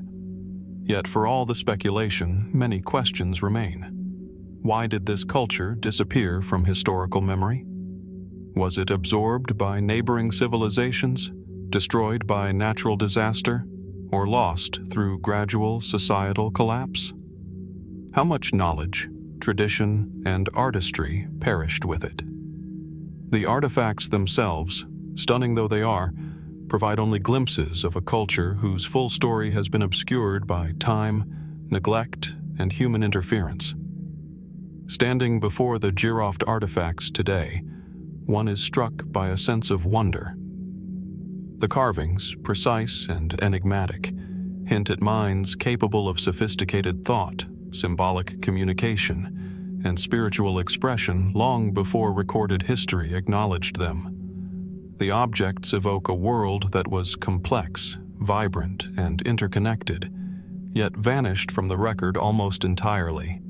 The mystery is palpable, almost tangible, as if the ancient people themselves have left behind a challenge to understand, interpret, and imagine the life they once led. And so, the Jiroft culture asks questions that echo across millennia. Who were these people, and what did they believe? What knowledge did they possess, and how did it influence the civilizations that followed? Were these artifacts merely objects of daily life, ceremonial instruments, or remnants of a sophisticated system of writing and communication we have yet to recognize? The answers remain elusive, yet the artifacts endure, silent witnesses to a culture that flourished, created, and vanished, leaving behind tantalizing fragments for us to uncover. Perhaps the greatest lesson of Jiroft is that human ingenuity, artistry, and spirituality are not confined to the civilizations we have long celebrated. They emerge wherever humans seek meaning, expression, and connection, even in the most unexpected of places. And so, standing among these ancient remnants, we are left with an open question. What else lies hidden beneath the sands and riverbanks of Jiroft, waiting to reveal the full scope of a civilization that defies our expectations and invites us to rethink the origins of human culture itself? From the fertile valleys of southeastern Iran, where the enigmatic Jiroft artifacts hint at a sophisticated yet largely unknown civilization, we now journey westward across deserts and highlands to the Levant, to a site that reveals an equally mysterious chapter of early human history, Ain Ghazal, in present-day Jordan. Here, beneath the sands and soil of the Amman Plains, archaeologists have uncovered a collection of astonishing statues that seem to emerge directly from the minds of the first sedentary societies. The landscape is unassuming, flat plains stretching toward distant hills, dry and sun-baked for much of the year, yet once nourished by seasonal streams and fertile soil. It is in this environment, roughly 8,500 years ago, that the inhabitants of Ain Ghazal built a community, a settlement that would later yield some of the most remarkable expressions of human creativity in prehistory. The objects that now define the site are the Ain Ghazal statues, life-sized and sometimes monumental, figures molded from lime plaster and reeds, their forms at once haunting and lifelike. The first impression is striking. The figures are abstract yet unmistakably human, with elongated torsos, large round eyes, and carefully modeled facial features. Some are complete, others survive only in fragments, but each conveys an extraordinary sense of presence and individuality. These statues are not merely decorative, they are deliberate, crafted with skill and care, and designed to endure. Standing before a reconstruction or viewing the artifacts in a museum, one cannot help but feel the weight of the lives that shaped them. The humans who gazed upon these figures, perhaps in ritual, perhaps in contemplation. Archaeologists have long debated the purpose of the statues. One prevailing theory suggests they were part of ancestor worship, serving as vessels for spirits of the deceased, or as representations of revered members of the community. Yet this explanation, while plausible, leaves many questions unanswered. Why create dozens of these figures, some reaching over 2 meters tall? Why invest such labor and resources in their construction, carving and modeling features with painstaking precision in an era when survival itself demanded constant attention? The level of sophistication is remarkable. Constructed from reed cores coated in lime plaster, the statues demonstrate not only artistic ability, but an understanding of materials and preservation. The large, hollow eyes, often inlaid with bitumen or other substances, seem to follow the observer, a feature that lends the figures an almost lifelike presence. Some statues bear subtle variations in posture or expression, suggesting individuality or identity, while others may have been designed to convey collective memory or shared cultural narratives. Ain Ghazal is unique not only for the scale and quality of its statues, but also for their sheer quantity.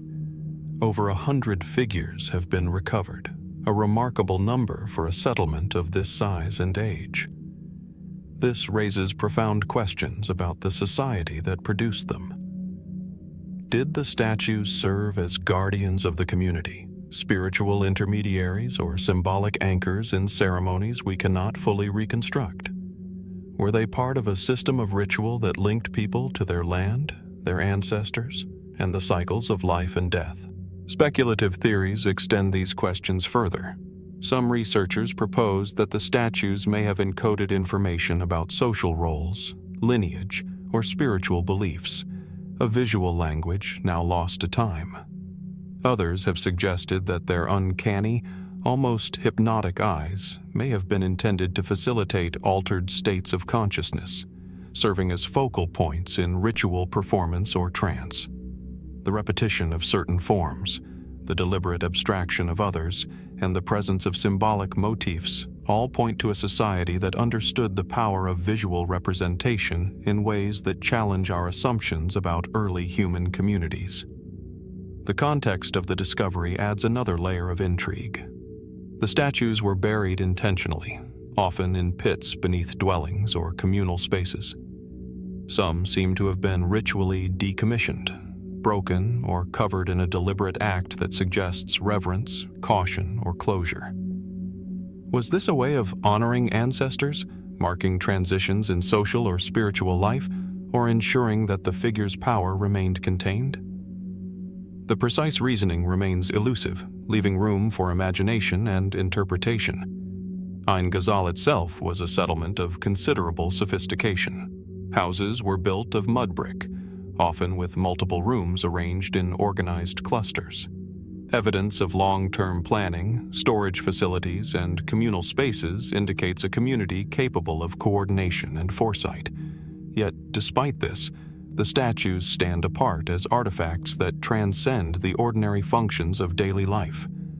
They are expressions of identity, belief, and imagination, carved in a medium that connects the living to something beyond the immediate tangible world. The sheer age of the statues further amplifies their mystery. Created during the pre-pottery Neolithic period, long before written records, they predate the great civilizations of Mesopotamia and Egypt.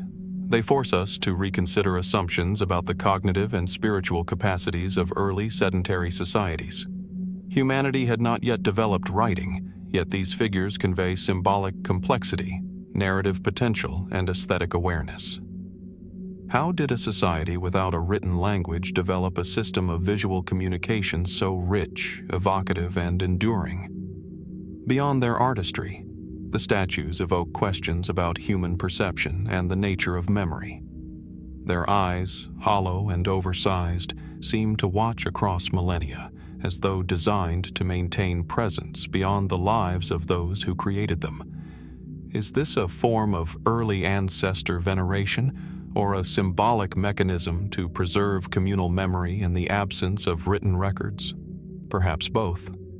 The deliberate abstraction, elongated limbs, stylized faces, suggests that realism was secondary to intent, that the figures were meant to convey essence rather than appearance, belief rather than fact.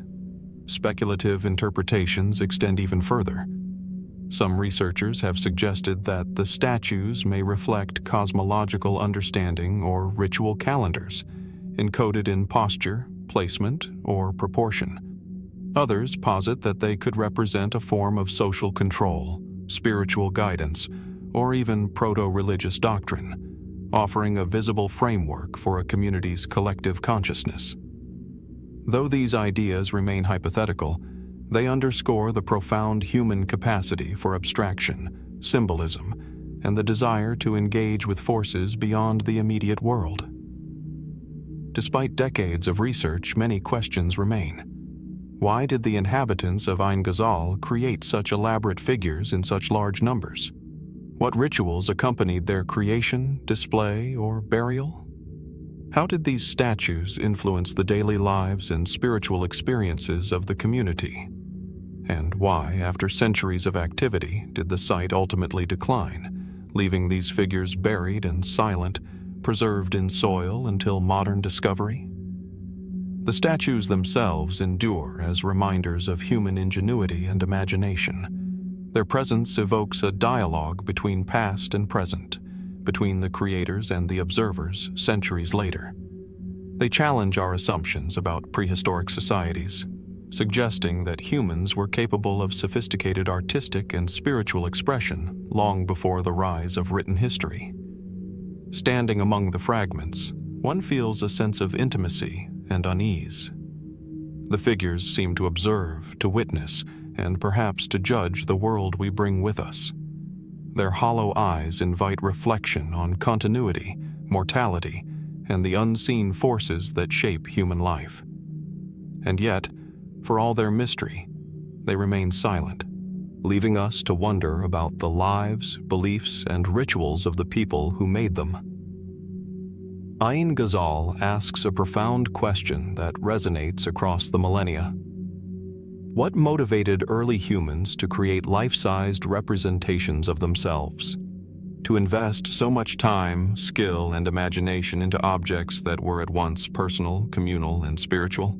The answer remains elusive, hidden beneath layers of earth and time. Yet the statues endure, a testament to human curiosity, creativity, and the longing to connect with something beyond the visible world. Perhaps as we continue to study and explore, these figures will reveal more of their secrets. Or perhaps their true meaning is meant to remain just out of reach, a reminder that some mysteries of human history are not meant to be fully solved, only experienced, contemplated, and respected. From the silent, plastered faces of Ghazal, where prehistoric humans sought to preserve memory, identity, and perhaps the presence of their ancestors, we now turn our attention to a chilling and enigmatic discovery in northern Europe.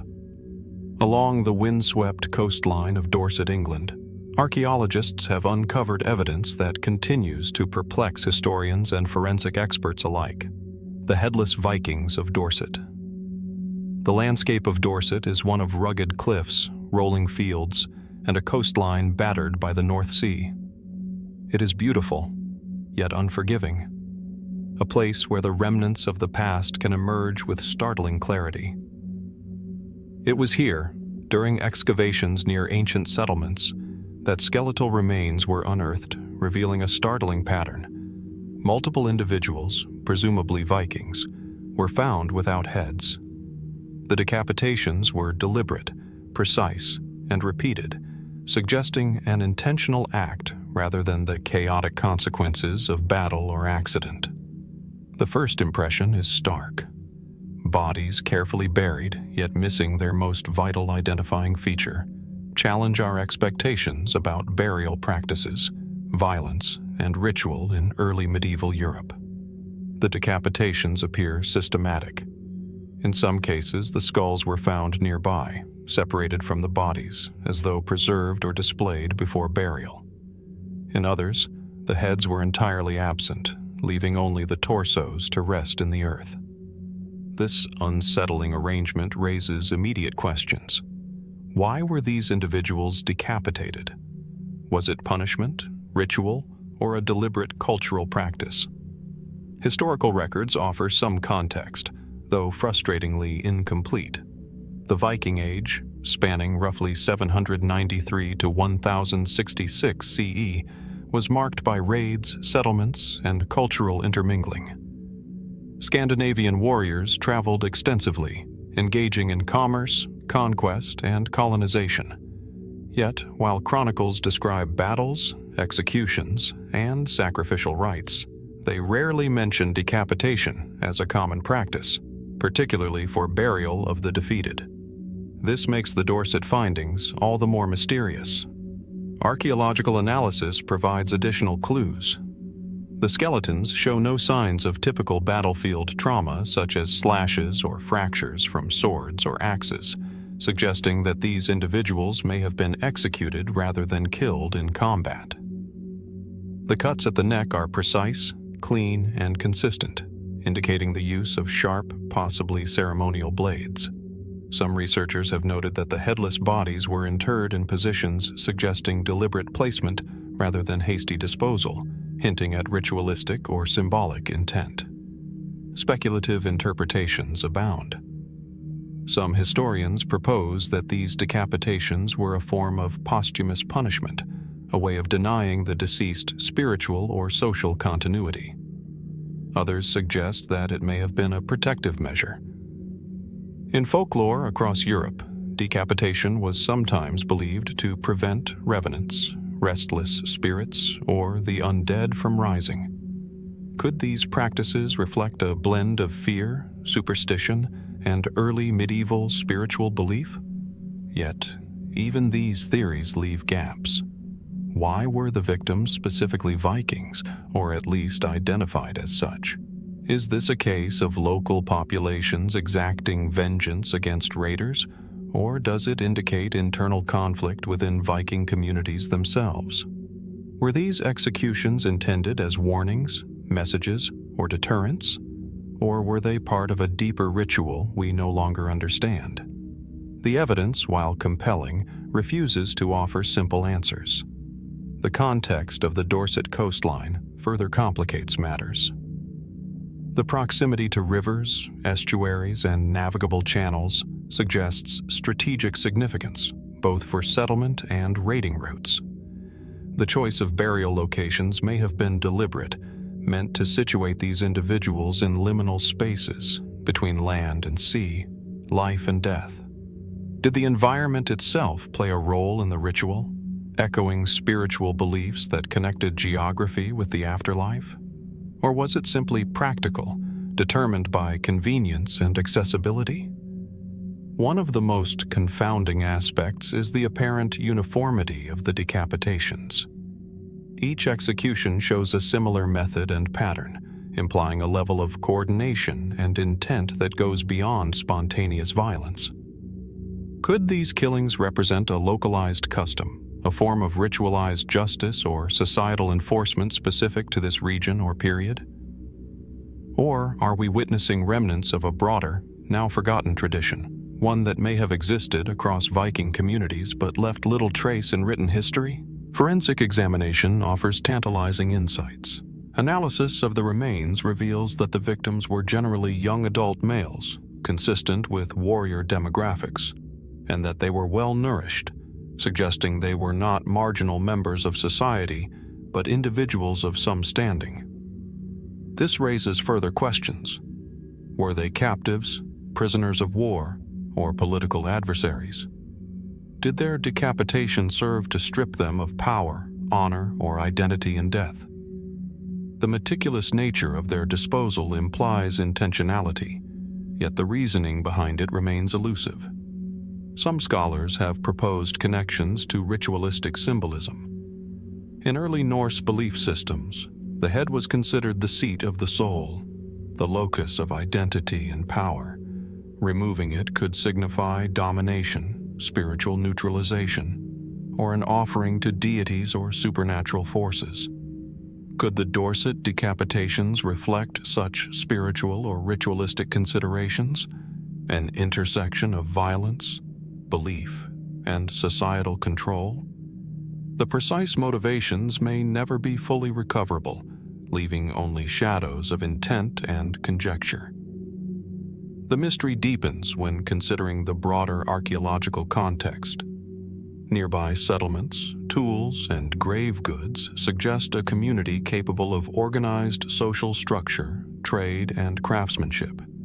Yet these individuals were singled out, their treatment markedly different from typical burials of the period.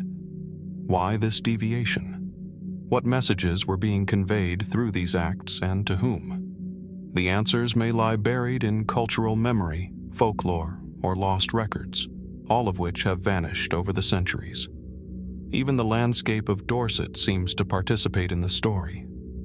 The rolling cliffs, misty shores, and shifting tides create an atmosphere of isolation and transition, a liminal space between the known and unknown. Walking among these sites today, one senses the echoes of lives interrupted, rituals performed, and societies grappling with mortality, morality, and memory.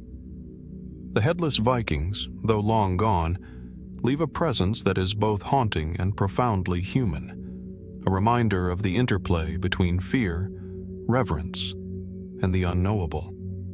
Speculative theories occasionally venture further into the extraordinary.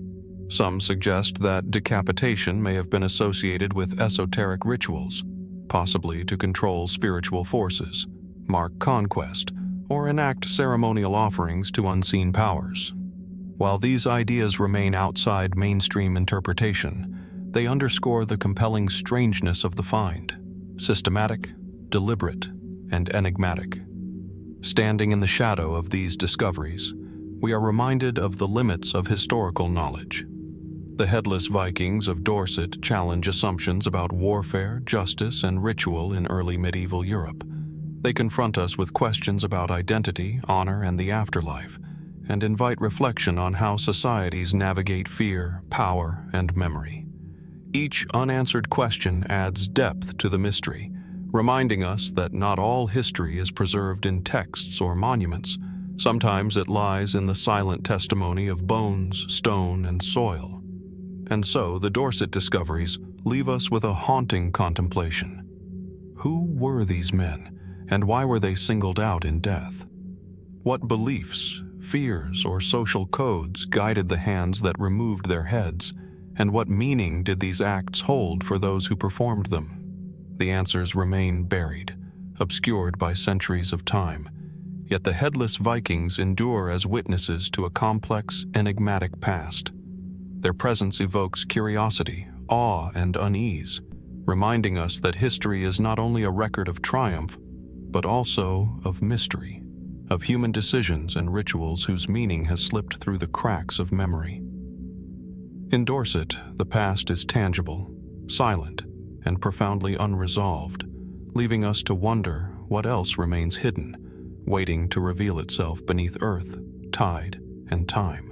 From the windswept cliffs and burial grounds of Dorset, where the Headless Vikings remain silent witnesses to rituals we may never fully understand, we now journey southward across the Mediterranean to the timeless sands of Egypt. Amid the vast necropolises of Saqqara, where pyramids, tombs, and temples stretch across the desert like frozen echoes of a civilization obsessed with eternity, lies an object that continues to fascinate archaeologists, engineers, and enthusiasts alike: the Saqqara Bird. The object itself is small and unassuming at first glance. Carved from sycamore wood, it measures just over 15 centimeters in length, with a flattened body, elegantly curved wings, and a long, slender tail. It was discovered in 1898 during excavations at the tomb of Padi Imen, an ancient Egyptian priest dating back to roughly 200 BCE.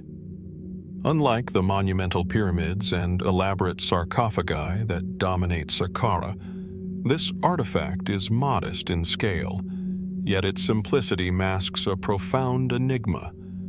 Could it represent more than just a ceremonial toy or decorative item? The first thing one notices is its aerodynamic form.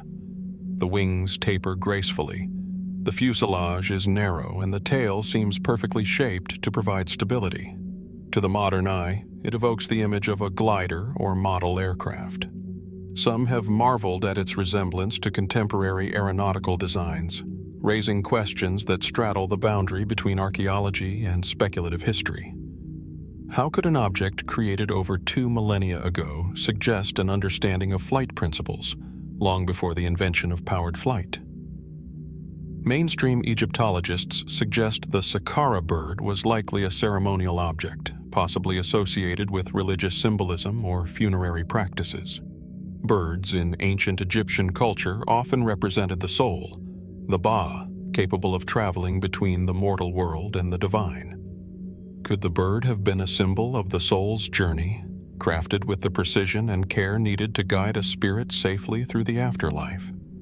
This interpretation aligns with known Egyptian beliefs, yet it only hints at the deeper questions posed by the artifact's aerodynamic shape. Experiments with replicas have demonstrated that the Saqqara bird can indeed glide when thrown, although it does not function as a modern airplane would. Its wings are proportioned in a way that supports flight through a combination of lift and balance, and the tail contributes to stability and motion. This has fueled speculation that the object may have been an early understanding of aerodynamic principles, or perhaps a practical model used for demonstration or ritualistic purposes. Was it a toy, a teaching tool, or something else entirely? The Egyptians left no written record to clarify its intended function, and this silence deepens the mystery. Some researchers propose that the Saqqara bird might represent an experimental phase in the conceptualization of flight, possibly influenced by observations of birds or other natural phenomena.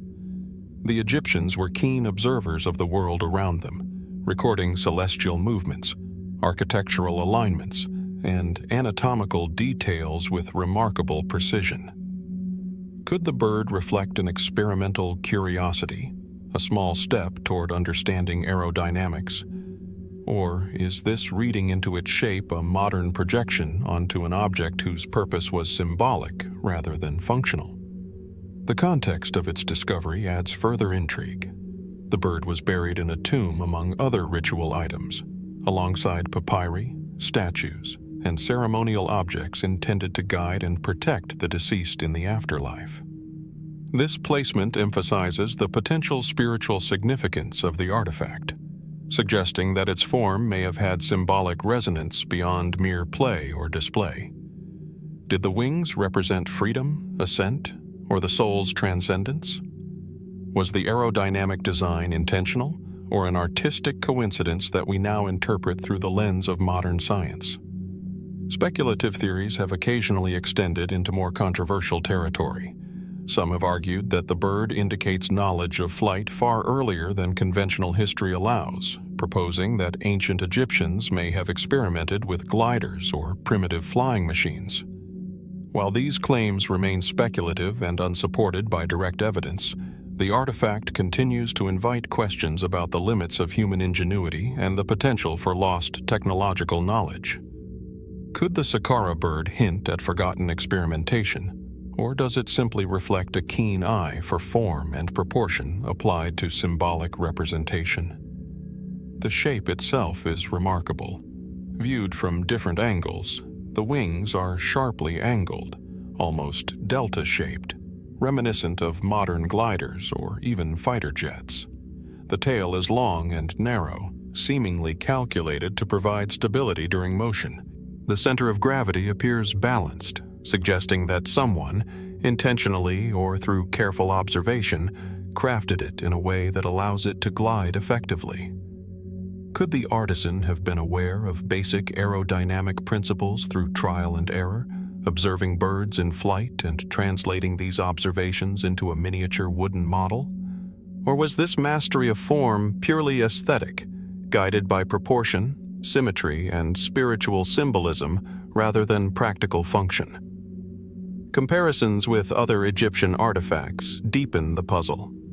Birds are commonly depicted in hieroglyphics and funerary art, often as divine intermediaries or representations of the soul's journey. Yet none resemble the aerodynamic precision of the Saqqara bird.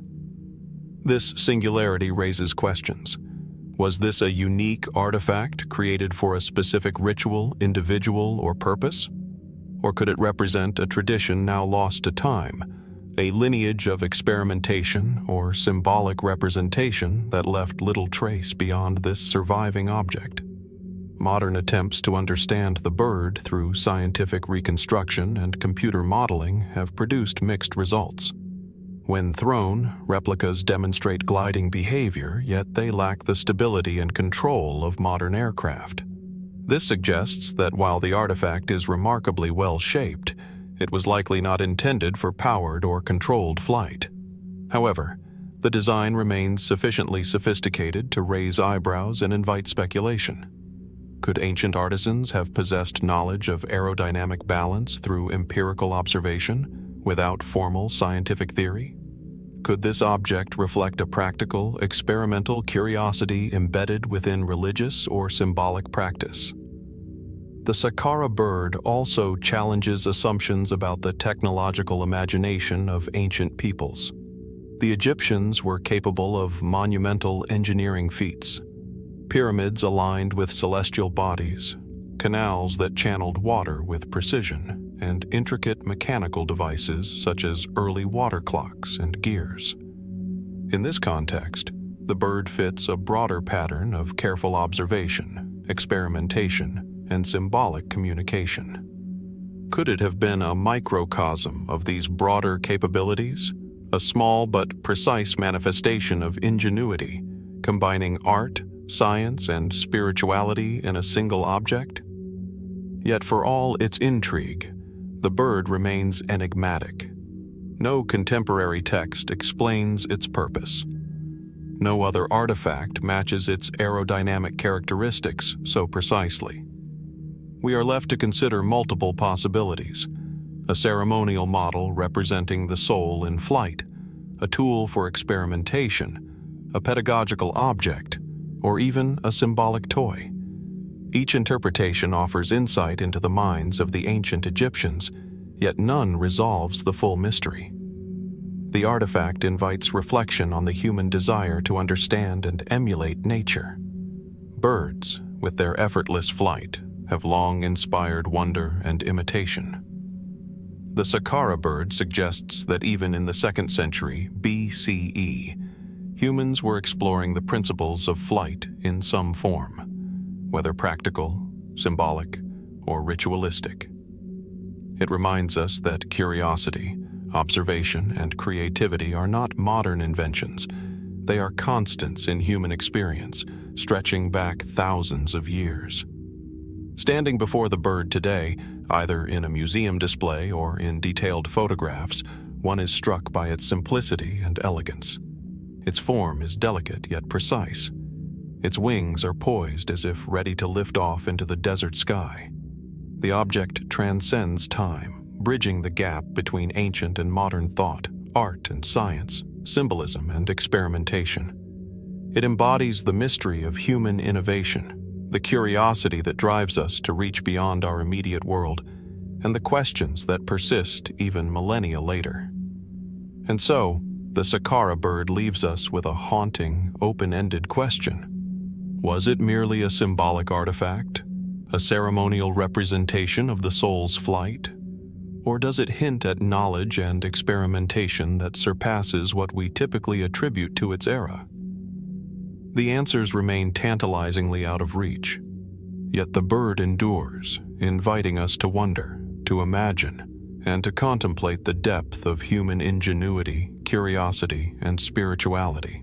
In its delicate wings and balanced form, we are reminded that some mysteries, like flight itself, are timeless, always just beyond our grasp, calling us to explore, question, and marvel at the ingenuity of those who came before.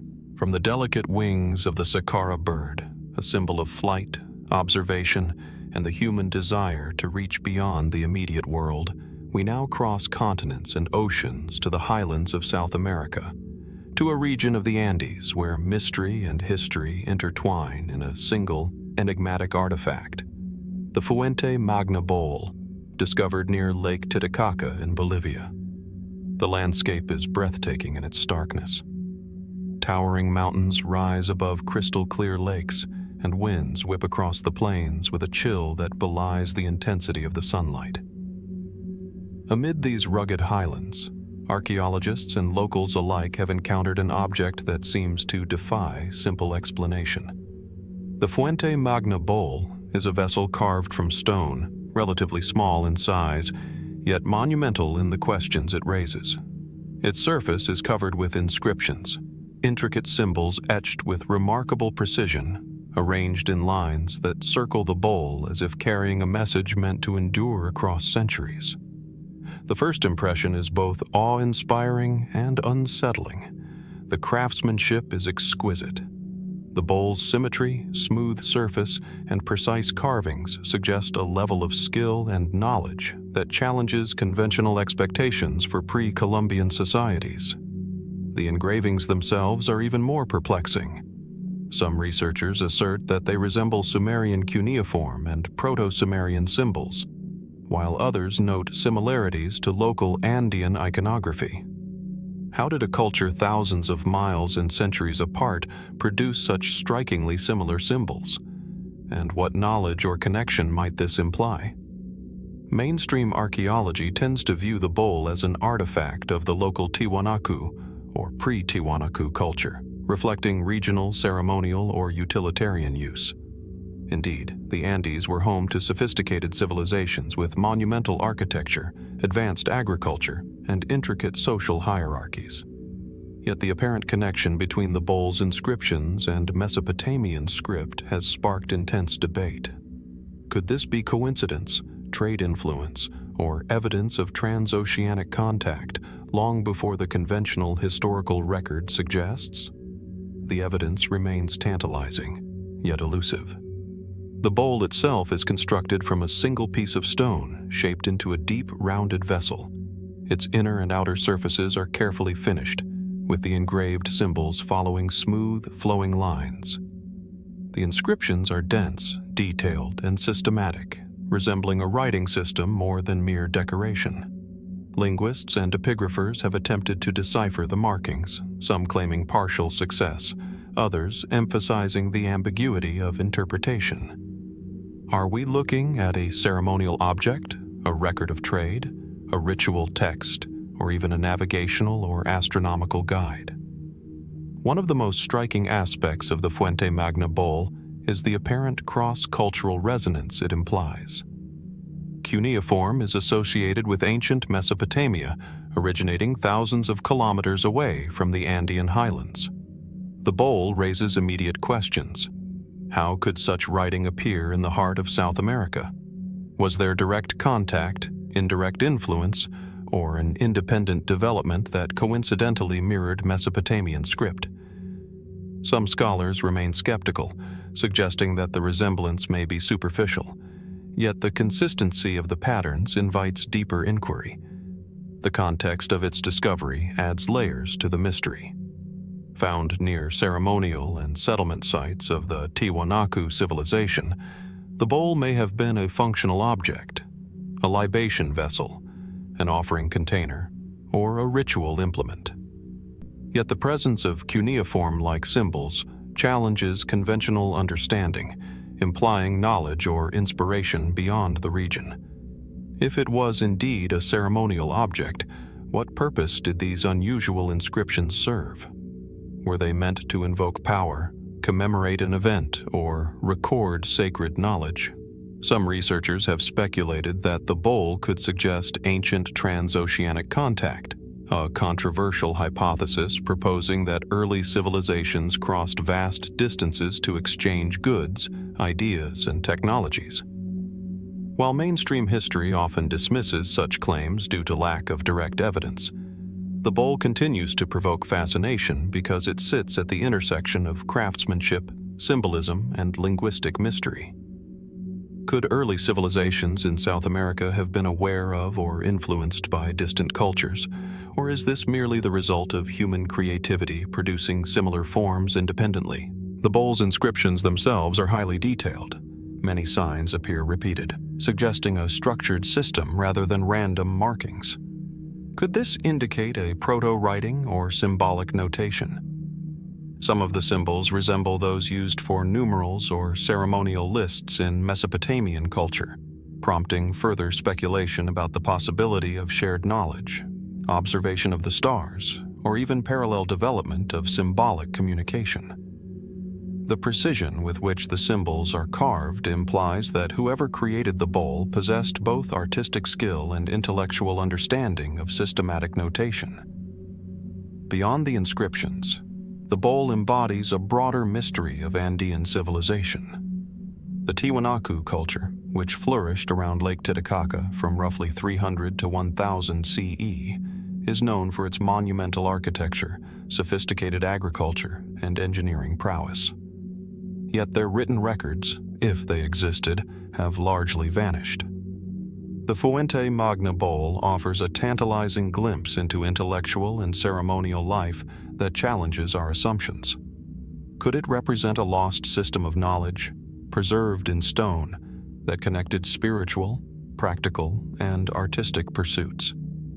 Speculative theories occasionally extend even further.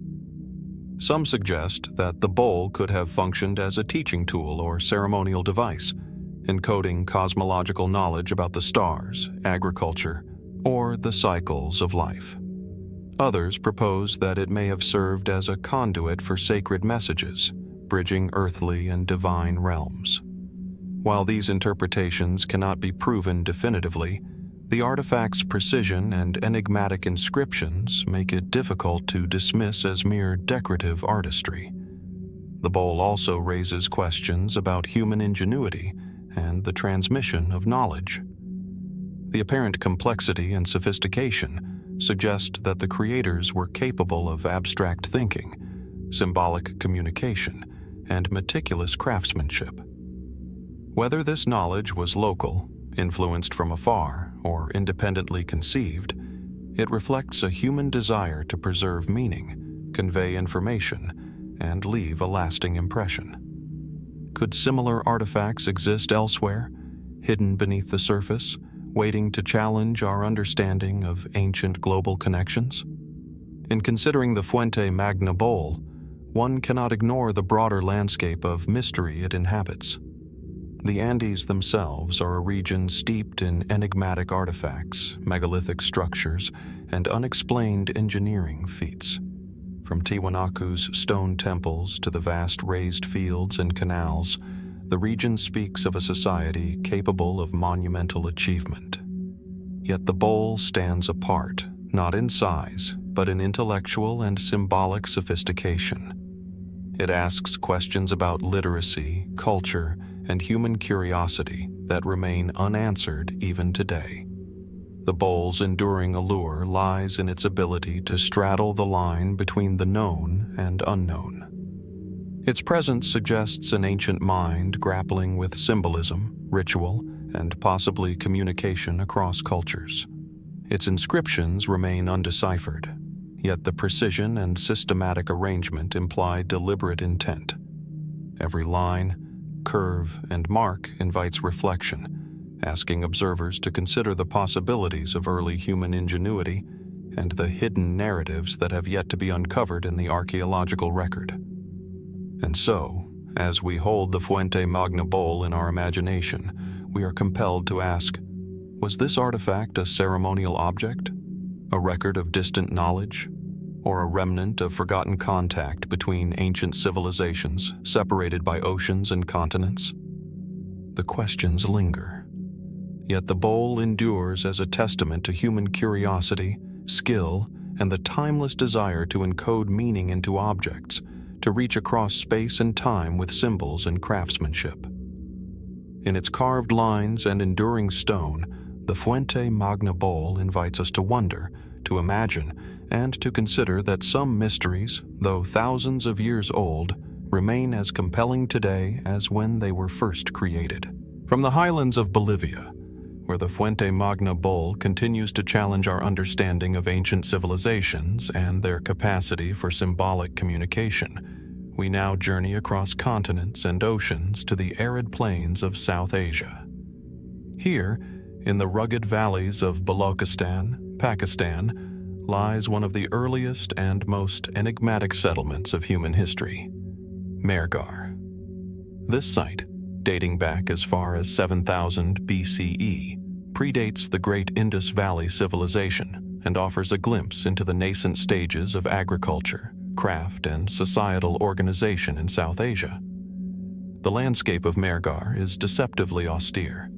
Winds sweep through the semi-arid plains, dust rising against jagged ridges of limestone and shale. Water, scarce yet vital, courses through seasonal streams that nurture pockets of greenery, allowing life to persist in an otherwise harsh environment.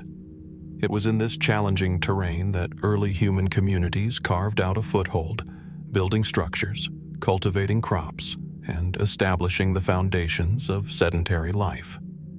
Today, the remains of these early settlements are buried beneath layers of earth, revealing glimpses of a society that was both innovative and adaptive. The first impression of Mehrgarh is one of sophistication hidden within simplicity. Archaeological excavations have revealed rectangular mud brick houses, meticulously laid out streets, and evidence of organized communal spaces. Pottery, often finely crafted and decorated, suggests not only utilitarian purpose, but also an aesthetic sensibility.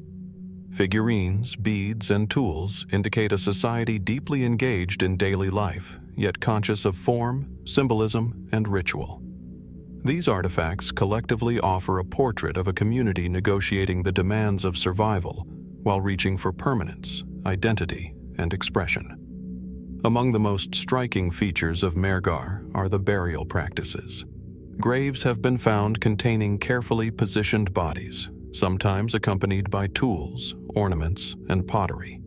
This indicates a sophisticated understanding of ritual, suggesting early notions of mortality, remembrance, and perhaps even belief in an afterlife. Yet, certain discoveries defy straightforward explanation. Some burials include unusual arrangements or artifacts whose purpose remains obscure, objects that seem ceremonial, symbolic, or even experimental, hinting at spiritual or intellectual practices that remain largely inaccessible to modern interpretation. The transition from foraging to farming at Mehrgarh marks one of the most significant developments in human history. Archaeobotanical studies reveal cultivation of wheat, barley, and legumes, while evidence of domesticated cattle, sheep, and goats points to an integrated agricultural and pastoral economy. Yet, questions persist. How did these early communities acquire knowledge of cultivation and animal domestication? Was it purely empirical, learned through trial and error, or might there have been a more systematic understanding of environmental patterns and cycles? The sophistication of their early agriculture suggests cognitive capabilities that challenge assumptions about prehistoric societies. Craftsmanship at Mehrgarh is equally intriguing. Excavations have uncovered a remarkable variety of pottery and ornaments, including beads crafted from semi-precious stones such as lapis lazuli and turquoise. These findings imply long-distance trade networks or exchange systems, connecting Mehrgarh with regions far beyond the immediate valley. Could these networks also have facilitated the exchange of ideas, technologies, and symbolic systems? The potential for cultural interaction at such an early stage raises profound questions about the development of human society and the extent of ancient communication and influence. One of the more puzzling aspects of Mehrgarh is the presence of figurative and abstract representations. Small clay figurines, some human and others animal, exhibit a degree of stylization and symbolic content that hints at ritual, belief, or social structure. Some researchers suggest these figurines may have been used in fertility rites, spiritual ceremonies, or communal storytelling, yet the precise meaning remains unknown. Could they encode information about social hierarchy, cosmology, or environmental knowledge? The ambiguity invites speculation, reminding us that artifacts are often proxies for thought processes and belief systems we can only partially reconstruct. The site also offers insight into early technological innovation. Evidence of copper working, bead making, and advanced ceramic techniques demonstrates a culture experimenting with materials and methods in ways that suggest planning, skill, and a form of proto-scientific reasoning. These innovations predate many more famous civilizations in the region, indicating that human ingenuity and technological curiosity were thriving much earlier than often assumed. Could these practices also reflect early forms of experimentation with form, structure, or function that later civilizations would elaborate upon? The connection between necessity, creativity, and symbolic expression seems evident yet remains tantalizingly elusive. Speculative theories occasionally emerge around the enigmatic aspects of Mehrgarh. Some researchers have posited that unusual artifacts or burial practices may reflect early ritualistic or shamanistic activity, a system of belief and practice that incorporated observation of celestial patterns, environmental cycles, or social organization. Others suggest that certain figurines or tools may have served educational purposes, passing knowledge from one generation to the next in symbolic or practical form. While these interpretations remain hypothetical, they highlight the capacity of early humans to encode complex concepts into material culture, leaving a trail that can still provoke curiosity millennia later. The continuity of occupation at Mehrgarh is equally remarkable. Archaeological layers indicate sustained habitation over several millennia, reflecting adaptability, resilience, and the development of increasingly complex social structures. This long-term continuity suggests a stable yet evolving society, capable of innovation and experimentation, while maintaining traditions that connected the living with the land, the community, and perhaps the spiritual realm. How did these early people navigate environmental challenges, resource management, and social cohesion? The evidence implies a sophisticated understanding of their surroundings, yet much remains obscured by time. The site also raises profound questions about the origins of later civilizations.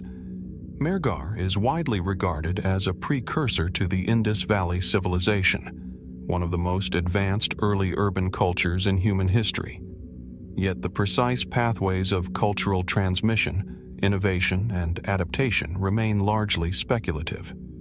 How did knowledge, practices, and artistic forms evolve over thousands of years, linking small, early settlements like Mehrgarh to sprawling cities like Mohenjo-Daro and Harappa? Could artifacts and symbolic systems uncovered at Mehrgarh provide missing links in this developmental narrative? Among the most striking discoveries are the human burials that include unique or anomalous artifacts, such as elaborate personal ornaments, carefully modeled figurines, and rare tools. These objects suggest a conceptual framework for identity, status, or spiritual significance that we only partially understand. Why were these particular items chosen for inclusion in graves? Were they intended to guide the deceased, symbolize personal accomplishments, or serve ritualistic purposes that transcended ordinary life? The answers remain elusive, leaving only questions and the haunting presence of intentionality embedded in clay, stone, and metal. Mehrgarh exemplifies the intersection of practicality, ritual, and innovation in early human society. The community was clearly adept at farming, animal husbandry, and trade, yet it also invested considerable effort in symbolic and ceremonial expression. This duality between survival and imagination, utility and abstraction, reflects a universal human impulse to make meaning, to encode knowledge and belief in physical objects that can outlast individual lifetimes. Could this impulse, manifest in Mehrgarh, be part of the broader story of human cognitive evolution, linking ritual, art, and technology in ways that continue to challenge our understanding? Speculative interpretations extend even further. Some have argued that Mehrgarh's artifacts and burial practices may hint at proto-scientific thinking, early attempts to observe, categorize, and manipulate the natural world.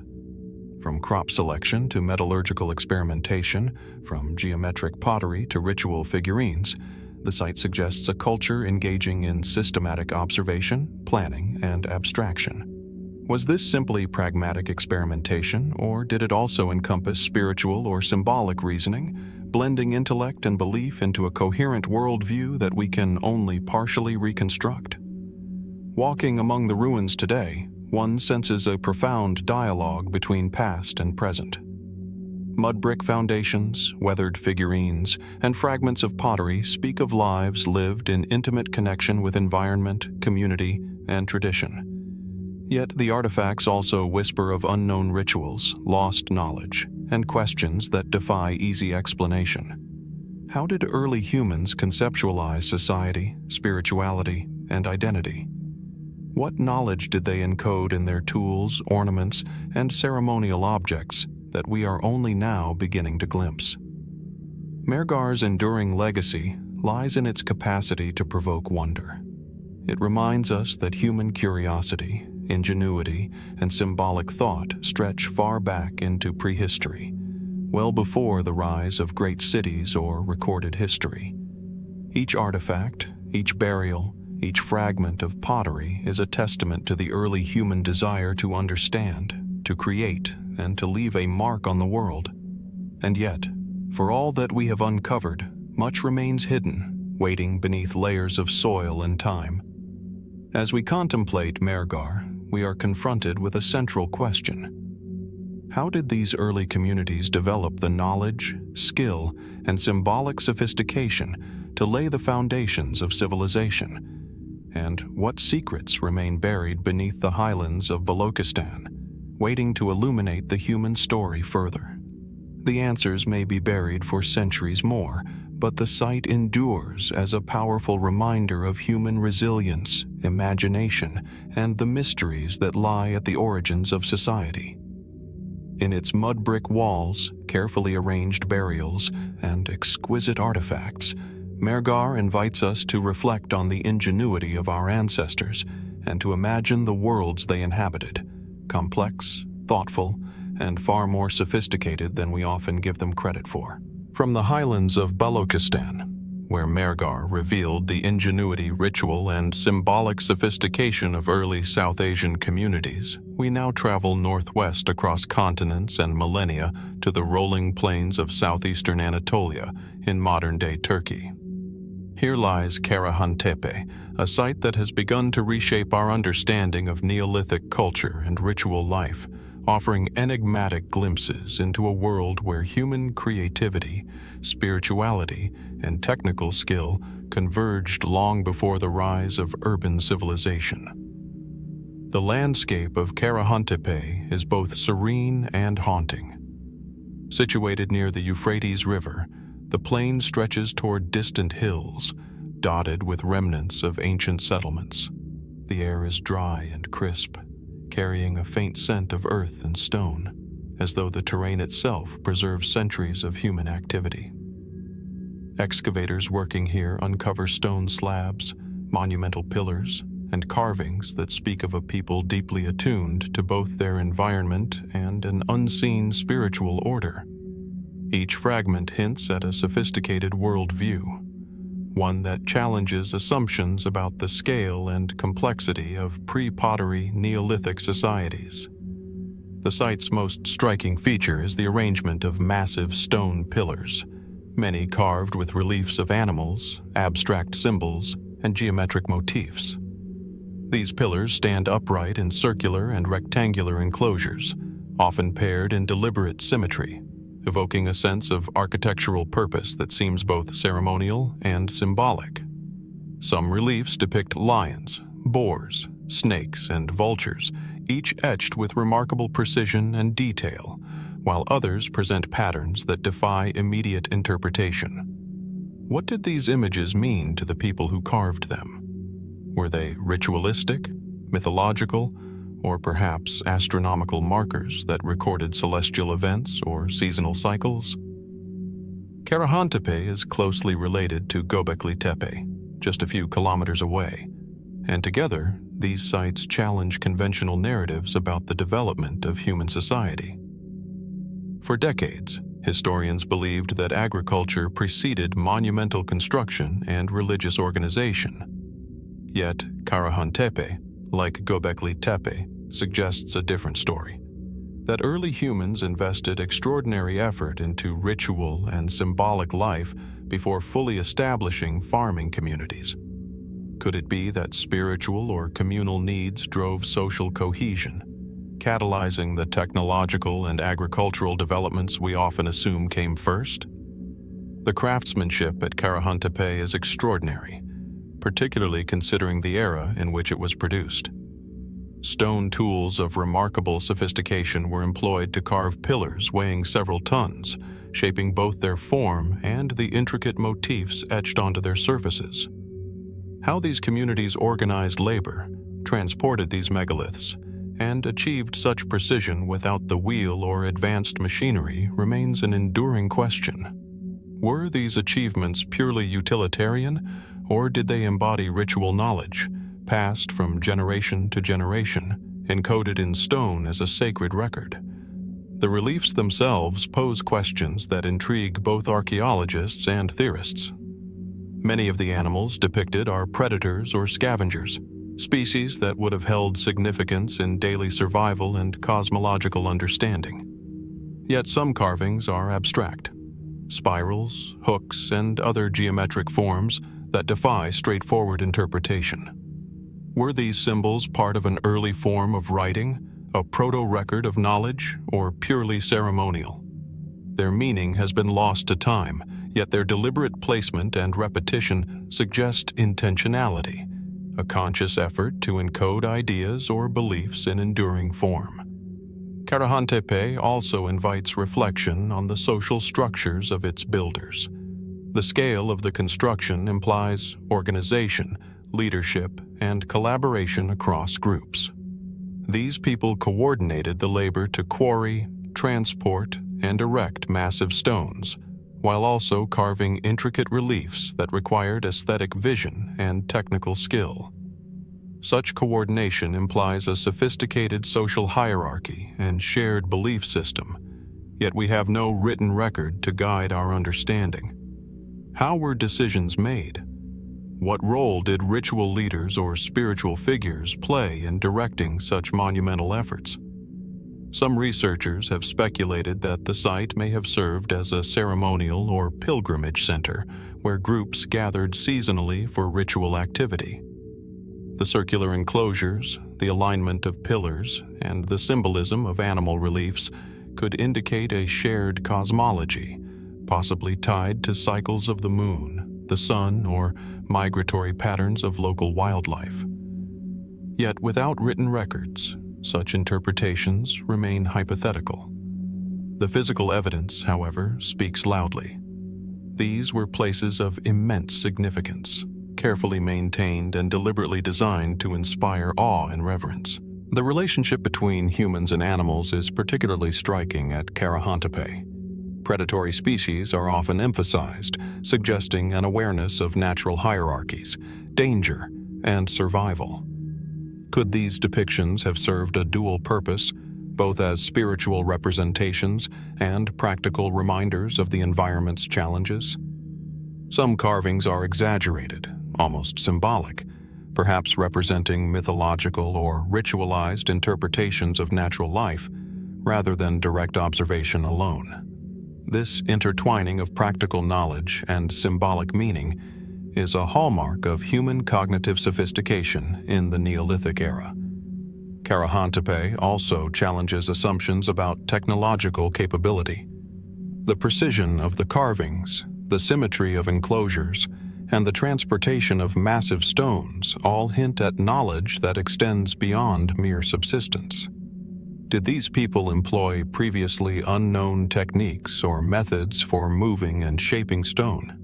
Were there rituals or protocols associated with construction that ensured both physical success and spiritual alignment? The site suggests an integrated approach where practicality, ritual, and knowledge coexisted, each reinforcing the other. Speculative interpretations occasionally consider astronomical and cosmological significance. The circular arrangement of pillars, coupled with the repetition of geometric motifs, may indicate early attempts to track celestial phenomena or encode cosmological understanding. Some researchers suggest that these enclosures could function as calendars, observatories, or ritual spaces aligned with solstices or lunar cycles. While these interpretations remain hypothetical, they underscore the possibility that Neolithic communities were more observationally sophisticated than previously assumed, blending environmental awareness with spiritual and social practice. The discovery of Karahantepe also highlights the enigmatic nature of continuity and abandonment. Unlike later civilizations, these sites were deliberately buried or left to natural reclamation, a decision that suggests symbolic or ritual purpose. Why would a community invest so much labor and then conceal their work beneath soil? Was this an offering to the divine, an act of ritual closure, or a deliberate means of preserving knowledge for future generations? The reasons remain opaque, yet the very act of burial amplifies the mystery, leaving questions that transcend the physical structures themselves. Walking through the site today, one feels the tension between scale and intimacy, permanence and impermanence. Each pillar stands as a testament to human vision and belief, yet the full meaning remains obscured. The site evokes awe not only because of its physical presence, but because of the unanswered questions it raises. Questions of ritual, social organization, technology, and human cognition at a time long before written history. How much knowledge and intent has been lost to time? What principles guided the hands that carved these stones and the minds that imagined the spaces they occupy? Karahantepe exemplifies the profound mystery of early monumental architecture. It reminds us that the story of human civilization is not linear, that monumental effort, symbolic expression, and social cohesion may precede what we traditionally consider technological or agricultural advancement. It challenges assumptions, prompting us to reconsider the drivers of early societal development, the interplay between belief and labor, and the depth of human ingenuity long before cities and writing became widespread. And so, as we stand metaphorically among the towering pillars and carved reliefs of Karahantepe, a question lingers. Who were the people that envisioned and created these enigmatic enclosures, and what thoughts, beliefs, or knowledge guided their hands as they shaped stone into enduring symbols of a world now lost to time?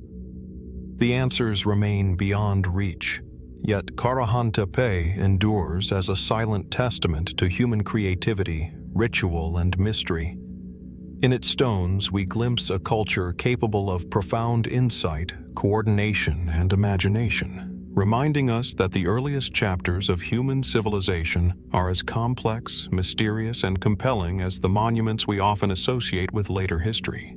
From the monumental pillars and enigmatic enclosures of Karahantepe, we now journey a short distance across southeastern Anatolia to Nevali Çori, a site that predates even the great urban civilizations of Mesopotamia and offers a remarkable window into the ritual and symbolic life of early Neolithic humans. Nestled along the banks of a tributary feeding the mighty Euphrates, the site's unassuming hills and fertile plains hide evidence of an ancient community whose sophistication continues to challenge conventional timelines of human development. The terrain itself is quiet yet evocative. Gentle slopes give way to the broad river valley, where seasonal floods once nourished the soil and allowed early settlers to cultivate crops and domesticate animals. The air carries a sense of permanence and fragility simultaneously. It is a landscape shaped by water, stone, and centuries of human occupation. Archaeologists working here have uncovered not just the remnants of houses and communal spaces, but monumental stone architecture that hints at ceremonial or ritual significance. Spaces that suggest early humans were not only surviving, but also contemplating the unseen, the sacred, and the abstract. The centerpiece of Nevali Çori is its rectangular building complex, constructed with enormous T-shaped pillars carved from limestone. Many of these pillars are adorned with low-relief carvings of humans, animals, and abstract symbols. Unlike the circular enclosures at Göbekli Tepe and Karahantepe, the rectangular arrangement at Nevali Çori suggests a deliberate architectural evolution, a new approach to sacred space. Some pillars reach several meters in height, their scale and precision remarkable for a culture that predates metal tools. How did these people manage such feats with flint and stone implements? The answer remains elusive. Yet the craftsmanship speaks volumes about the ingenuity and determination of the Neolithic mind. Human forms dominate several pillars, often stylized and abstracted, with arms raised in what appears to be a gesture of reverence or ritual. These anthropomorphic depictions are accompanied by animals, predators and prey alike, suggesting a complex worldview where humans and animals were interconnected in spiritual or cosmological terms. What stories did these carvings convey to those who gathered here thousands of years ago? Were they representations of myth, ritualized memory, or allegorical lessons about survival, morality, or the cycles of life? The ambiguity is profound. Yet it is this very uncertainty that imbues the site with enduring fascination. Nevali Çori, like Karahantepe and Göbekli Tepe, challenges long-held assumptions about the trajectory of civilization. For decades, historians argued that settled agriculture and urban development preceded monumental religious architecture. Yet here, in a Neolithic village flourishing around 7,500 BCE, we see clear evidence of sophisticated ritual life preceding large-scale urbanization. Could it be that spirituality, social cohesion, and symbolic expression were the true catalysts of early human organization? Did the creation of sacred spaces inspire collaboration, labor division, and community development long before the rise of cities and written records? The intricacy of the carvings at Nevali Çori is particularly striking. While some reliefs depict recognizable creatures, lions, boars, foxes, others are abstract, geometric, or symbolic. Spirals, hooks, and concentric motifs appear repeatedly, suggesting intentional patterns that may have encoded knowledge, beliefs, or even proto-narratives. Were these purely aesthetic expressions, or did they serve as a primitive system of communication, a ritual calendar, or mnemonic devices to preserve communal memory? The absence of definitive textual evidence ensures that these questions remain open, inviting us to ponder the intellectual capacities of early humans. Another aspect that continues to intrigue researchers is the integration of domestic and ritual spaces. Excavations reveal that Nevali Çori was not solely ceremonial. It was a living community, complete with dwellings, storage facilities, and communal areas. The juxtaposition of monumental architecture with everyday life suggests a society where the sacred and the mundane were intertwined. How did early humans negotiate the demands of survival with the impulses of spiritual and symbolic expression? Did ritual spaces serve as centers for social cohesion, dispute resolution, or communal identity? Such questions underscore the complexity of Neolithic societies, often underestimated in modern reconstructions of prehistory. Artifacts recovered from the site add further layers of mystery. Stone figurines, elaborately shaped and often abstract, point to a culture engaged in symbolic thought, ritual, and perhaps early forms of record-keeping. Beads and ornaments, made from obsidian, shells, and semi-precious stones, indicate trade or exchange networks that extended beyond the immediate valley. Could these objects also have served as talismans, teaching tools, or ceremonial instruments? Their exact function is unknown, yet they testify to a human desire to encode meaning, identity, and spirituality into tangible forms. Speculative interpretations of Nevali Çori sometimes explore connections to later civilizations, suggesting that the symbolic systems and architectural principles evident here may have influenced subsequent cultures throughout the Fertile Crescent. While such theories remain hypothetical, the presence of sophisticated ritual architecture and symbolic carvings underscores the idea that human creativity, collaboration, and belief systems were already deeply developed during the pre-pottery Neolithic period. Could this site represent a formative stage in the evolution of religious practice, social organization, or symbolic literacy that echoes through later history? The relationship between humans and animals at Nevali Çori is particularly compelling. Predators, scavengers, and domesticated species are depicted side by side, implying a nuanced understanding of the natural world. Did these carvings serve as educational tools, spiritual symbols, or both? Might they represent cosmological allegories, survival strategies, or mythic narratives? The repetition and careful placement of certain motifs suggest intentionality and meaning beyond mere decoration, yet their full significance remains inaccessible to us, hidden in the cultural and cognitive frameworks of a people long gone. Karahantepe and Göbekli Tepe, in conjunction with Nevali Çori, hint at a broader phenomenon, a network of Neolithic sites with shared architectural and symbolic motifs. Was there communication between these communities, shared rituals, or convergent cultural evolution? The alignment of stonework, the recurrence of animal reliefs, and the standardized shapes of T-pillars suggest that Nevali Çori was part of a larger tradition of symbolic and ritual expression, one that we are only beginning to understand. Yet, the absence of textual records leaves much to speculation. Even the act of deliberate burial of these monumental structures at the end of their use is perplexing. Why were such laboriously constructed sacred spaces intentionally buried? Was this an offering, a ritual closure, or a way to preserve sacred knowledge for future generations?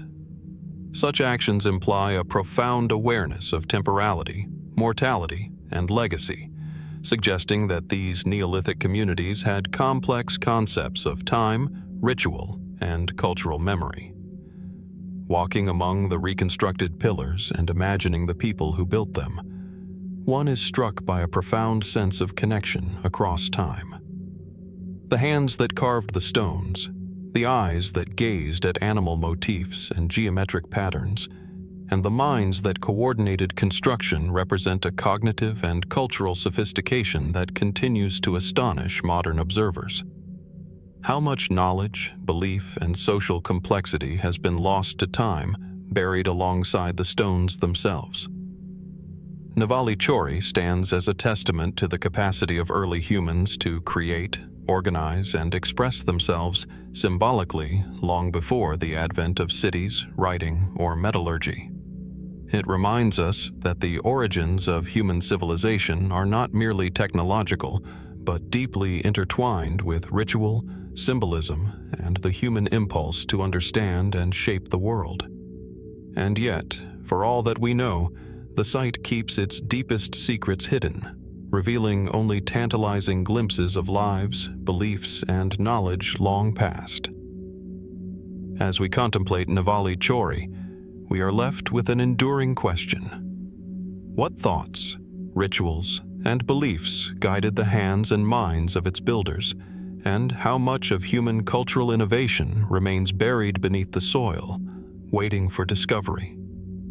The answers remain elusive, yet the site endures as a silent witness to the ingenuity, spirituality, and complexity of early human societies. In its carved pillars, geometric motifs, and monumental architecture, Nevali Çori invites us to reflect on the origins of civilization, the mysteries of human creativity, and the possibilities that lie hidden in the distant past, waiting to inspire curiosity, wonder, and deeper exploration. From the sacred pillars and symbolic carvings of Nevali Çori in Anatolia, we now turn our gaze northward, across continents and climatic zones, to the windswept plains and ancient burial mounds of Denmark. Here, among the remnants of Bronze Age settlements, lies a small yet profoundly enigmatic artifact, the Trundholm Sun Chariot, a bronze and gold figure that continues to captivate archaeologists, historians, and curious minds alike. Though compact in size, the chariot embodies a vision of cosmic significance, blending craftsmanship, symbolism, and ritual in a way that transcends its physical dimensions. The site of its discovery, near Trundholm in Zealand, Denmark, is modest yet evocative. Low rolling hills interspersed with heathland and small streams conceal layers of human occupation that stretch back millennia. The air is crisp, carrying the scent of earth and foliage, as though the land itself preserves traces of the Bronze Age communities who once thrived here. It was in this quiet landscape, amidst burial mounds and settlements, that the Trundholm Sun Chariot was uncovered, an object that immediately commanded attention for its elegance, precision, and profound symbolic resonance. At first glance, the artifact is deceptively simple. A small bronze horse pulls a large disc, gilded on one side, mounted upon wheels. Yet the symbolism it conveys is immense. The disc, representing the sun, is both radiant and abstract, covered in carefully executed concentric circles and patterns that suggest movement, energy, and cosmic authority. The horse, poised in dynamic motion, seems to draw the sun across the heavens, a miniature embodiment of celestial mechanics and religious imagination. How did Bronze Age artisans conceptualize such a representation? What knowledge of astronomy, ritual, or cosmology did they possess to inspire such a creation? The craftsmanship of the Trundholm Sun Chariot is exceptional. The bronze is meticulously worked, the wheels functional, and the gilding precise. Even though the object was small enough to be portable, it embodies a combination of technical skill and symbolic sophistication that suggests an intimate relationship between art, ritual, and scientific observation. Could the chariot have functioned as more than ceremonial decoration? Might it have been used in rituals to mark solar events, agricultural cycles, or cosmological understanding? The physical evidence invites speculation, yet it remains firmly rooted in a culture whose written records are absent.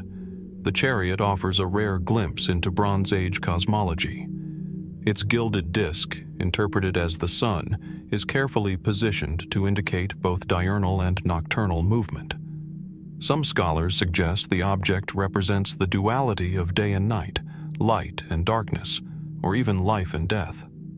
Could this indicate that Bronze Age Scandinavians observed and conceptualized the cyclical patterns of the sun with a precision that underpins their ritual and agricultural practices? And if so, how widespread was such knowledge across Europe at the time?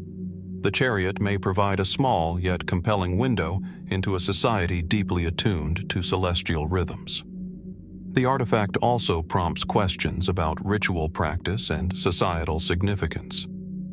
Was the chariot an offering placed in a grave, a temple, or a household shrine? Some suggest it may have been buried intentionally to accompany the dead, guiding the soul in its journey or invoking the sun's protection. Others argue that it may have played a role in seasonal ceremonies, marking solstices or agricultural milestones.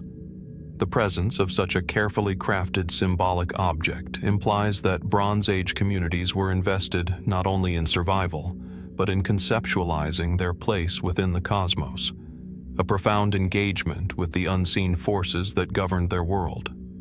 Interpretations of the chariot's symbolism extend beyond practical ritual. The depiction of the horse drawing the sun evokes the idea of movement, transition, and agency. Could this suggest that Bronze Age Scandinavians attributed active force and intention to celestial bodies? Did the horse embody a mythic or divine intermediary, connecting human society to the rhythms of the sun? These interpretations remain speculative, yet they underscore the depth of conceptual thought evident in this small artifact. The Trundholm sun chariot also raises broader questions about cultural interconnectedness and innovation. Its iconography resonates with solar motifs found across Europe and the Near East, from rock carvings to ceremonial objects. Could there have been shared symbolic systems, trade networks, or diffusion of ideas that inspired this representation? Or might it reflect independent invention, a convergence of human observation and imagination, producing similar symbolic solutions to the universal challenge of understanding the sun? The artifact stands at the intersection of local creativity and potential cross-cultural resonance. Technically, the chariot demonstrates advanced metallurgical skill. Bronze, an alloy of copper and tin, required careful sourcing, smelting, and casting. The gilding, applied with precision, suggests knowledge of techniques to manipulate metal surfaces for aesthetic and symbolic effect. These skills imply not only technical knowledge, but also social organization, an ability to train artisans, acquire materials, and invest time and resources into objects with symbolic rather than purely utilitarian value. The chariot, though small, embodies a society capable of complex thought and deliberate artistic expression. Even the smallest details on the disc are significant. Concentric rings, radiating patterns, and subtle textures suggest observation of solar phenomena, reflection of light, and perhaps representation of cyclical or seasonal change. Could the object have functioned as a teaching tool, a mnemonic device, or a symbolic calendar? The precision and care invested in its construction imply that it carried meaning beyond aesthetic appeal, possibly encoding spiritual, astronomical, or communal knowledge for its owners. The discovery context adds further layers to its mystery. Found near a burial site, the chariot may have been a companion to the dead, a symbolic guide in the journey beyond life, or a protective talisman invoking solar power. Its deliberate placement suggests intentionality, yet without written records, the exact meaning remains obscured. How did Bronze Age communities conceptualize life, death, and the celestial order? How did they convey this knowledge through material objects that could endure across millennia? Speculative interpretations occasionally link the chariot to wider Indo-European mythologies, suggesting parallels with sun chariots depicted in later texts from Greece, India, and Scandinavia. While direct connections cannot be proven, these parallels highlight the potential longevity of symbolic motifs and their significance across cultures. Could the Trundholm sun chariot represent an early iteration of a mythic concept that resonated across Europe for centuries? Its survival offers tantalizing hints of a symbolic language that transcends time and geography. The chariot also speaks to human cognition and imagination in a formative historical period. Small, yet conceptually powerful, it represents the ability to observe natural cycles, abstract them into symbolic form, and encode them into durable material. Its combination of artistic expression, technical skill, and symbolic resonance exemplifies the human drive to understand the world, to create meaning, and to leave a legacy that endures beyond immediate survival needs. In contemplating the Trundholm sun chariot, one is reminded of the intersection between observation, imagination, and ritual. Its gilded disc captures light, its wheels imply movement, and its horse conveys agency, together creating a dynamic model of the cosmos as understood by Bronze Age Scandinavians. What thoughts guided its creators? What rituals did it inspire? How did its symbolism shape the worldview of the people who built, used, and revered it? The artifact invites reflection, wonder, and continued inquiry. Even in its small size, the chariot embodies a story of human ingenuity and symbolic thought that resonates across time. Its existence challenges modern assumptions about the scope of Bronze Age knowledge, the sophistication of ritual practice, and the human capacity for abstract representation. It reminds us that even seemingly simple objects can contain profound insights into the beliefs, priorities, and creativity of ancient societies. As we consider the Trundholm sun chariot, a question lingers in the mind.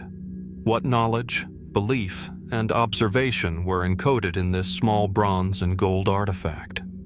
And how much of Bronze Age cosmology, ritual, and imagination remains hidden, waiting to be rediscovered? The answers remain tantalizingly out of reach. Yet, in its gilded disc and carefully cast bronze, the chariot endures as a silent testament to human curiosity, observation, and symbolic expression.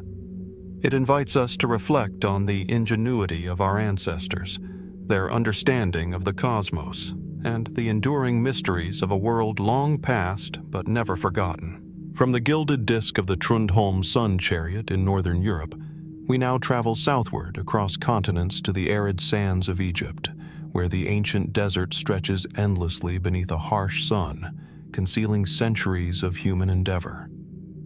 Among these sands, near the famed necropolises of Saqqara, lies a monument both understated and enigmatic, the Mastaba of Shepseskaf, the final resting place of the last ruler of Egypt's fourth dynasty.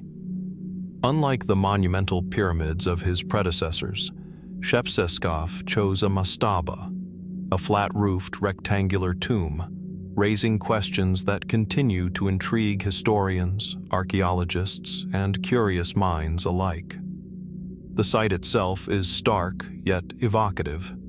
Broad, low-lying structures rise from the golden sands, casting long shadows in the shifting light of morning and evening. The mastaba, constructed from massive blocks of limestone, presents a sense of permanence and stability, yet its simplicity contrasts sharply with the grandeur of other Fourth Dynasty monuments, such as the pyramids of Khufu and Khafra. Walking among its ruins, one cannot help but feel a quiet tension. The structure speaks of power, mortality, and human ambition, but in a restrained, almost enigmatic way. Why would a pharaoh forgo the pyramid, a symbol of divine kingship, for a more modest tomb. The mastaba itself is monumental in its dimensions, yet understated in its design. Rectangular and unadorned, it rises from the desert floor with clean, unbroken lines. Its internal chambers, though less elaborate than those of larger pyramids, contain evidence of careful planning. Corridors, burial chambers, and spaces likely intended for ritual and commemoration. The architecture suggests a society that valued both functionality and symbolic expression, yet the reasons behind Shepseskaf's choices remain a mystery. Was it a reflection of political circumstances, personal belief, or a shift in royal ideology? Within the mastaba, archaeologists have uncovered traces of funerary equipment, offering tables and inscriptions, though far fewer than found in other royal tombs of the era. This scarcity has led some scholars to propose that the mastaba represents a deliberate break from tradition, perhaps reflecting evolving religious or political sensibilities. Could it indicate a change in the relationship between the living and the dead, or a shift in conceptions of divine kingship? The lack of conventional grandeur forces us to reconsider assumptions about power, piety, and expression in Old Kingdom Egypt. Shepseskaf's choice also invites questions about resource allocation and social dynamics. Building a pyramid required immense labor, organization, and wealth. By constructing a mastaba instead, did the king redirect labor and resources for other purposes, political, military, or economic? Or was the choice driven by religious or philosophical considerations, emphasizing humility, permanence, or alignment with cosmic principles over ostentation? The desert sands preserve no answers, leaving only questions and the enduring mystery of intent. The mastaba's location offers additional clues, yet compounds the enigma. Situated near the pyramid fields of Saqqara, but not directly within the main necropolis of the 4th dynasty, the site implies deliberate placement. Proximity to earlier royal tombs suggests continuity, yet its separation hints at independence or divergence. Was this a statement of distinction, a personal preference, or a reflection of changing cultural norms? The answer remains elusive, embedded in choices that speak silently across millennia. Art and decoration within the mastaba, though limited, are equally enigmatic. Reliefs, where they exist, depict offerings, religious rituals, and symbolic motifs characteristic of Old Kingdom iconography. Yet the scale and quantity are modest compared to contemporaneous royal tombs. Some reliefs show precise execution and careful planning, suggesting that even in simplicity, ceremonial or symbolic intent was paramount. Could the minimalism itself carry meaning? An intentional philosophical statement about mortality, legacy, or the pharaoh's relationship with the divine. The internal layout of the mastaba hints at both practical and spiritual considerations. Corridors and chambers were designed not only to house the body and funerary goods, but perhaps also to facilitate ritual interaction, both by priests and by symbolic spiritual forces. The placement of walls, niches, and burial equipment suggests awareness of geomantic principles or cosmological alignment, though the exact logic remains speculative. Did Shepseskaf and his architects embed symbolic meaning in spatial organization, echoing celestial cycles or theological ideas? The evidence invites speculation but resists definitive interpretation. Historical records provide tantalizing yet fragmentary insights. Shepseskaf's reign was relatively brief, and inscriptions from the period are scarce. Some scholars suggest that political turbulence, succession concerns, or economic constraints influenced the design of his tomb. Others argue that the mastaba reflects personal preference or a deliberate ideological shift, emphasizing continuity with the past while signaling an emerging perspective on kingship. could it be that the tomb was intended as a bridge between the monumental pyramids of the 4th dynasty and the innovations of later periods, blending tradition with experimentation? The Mastaba also prompts reflection on the human experience of death and memory. Unlike pyramids designed to awe the living, Shepseskaf's tomb feels quieter, more intimate, a space focused on the journey of the individual rather than the spectacle of power.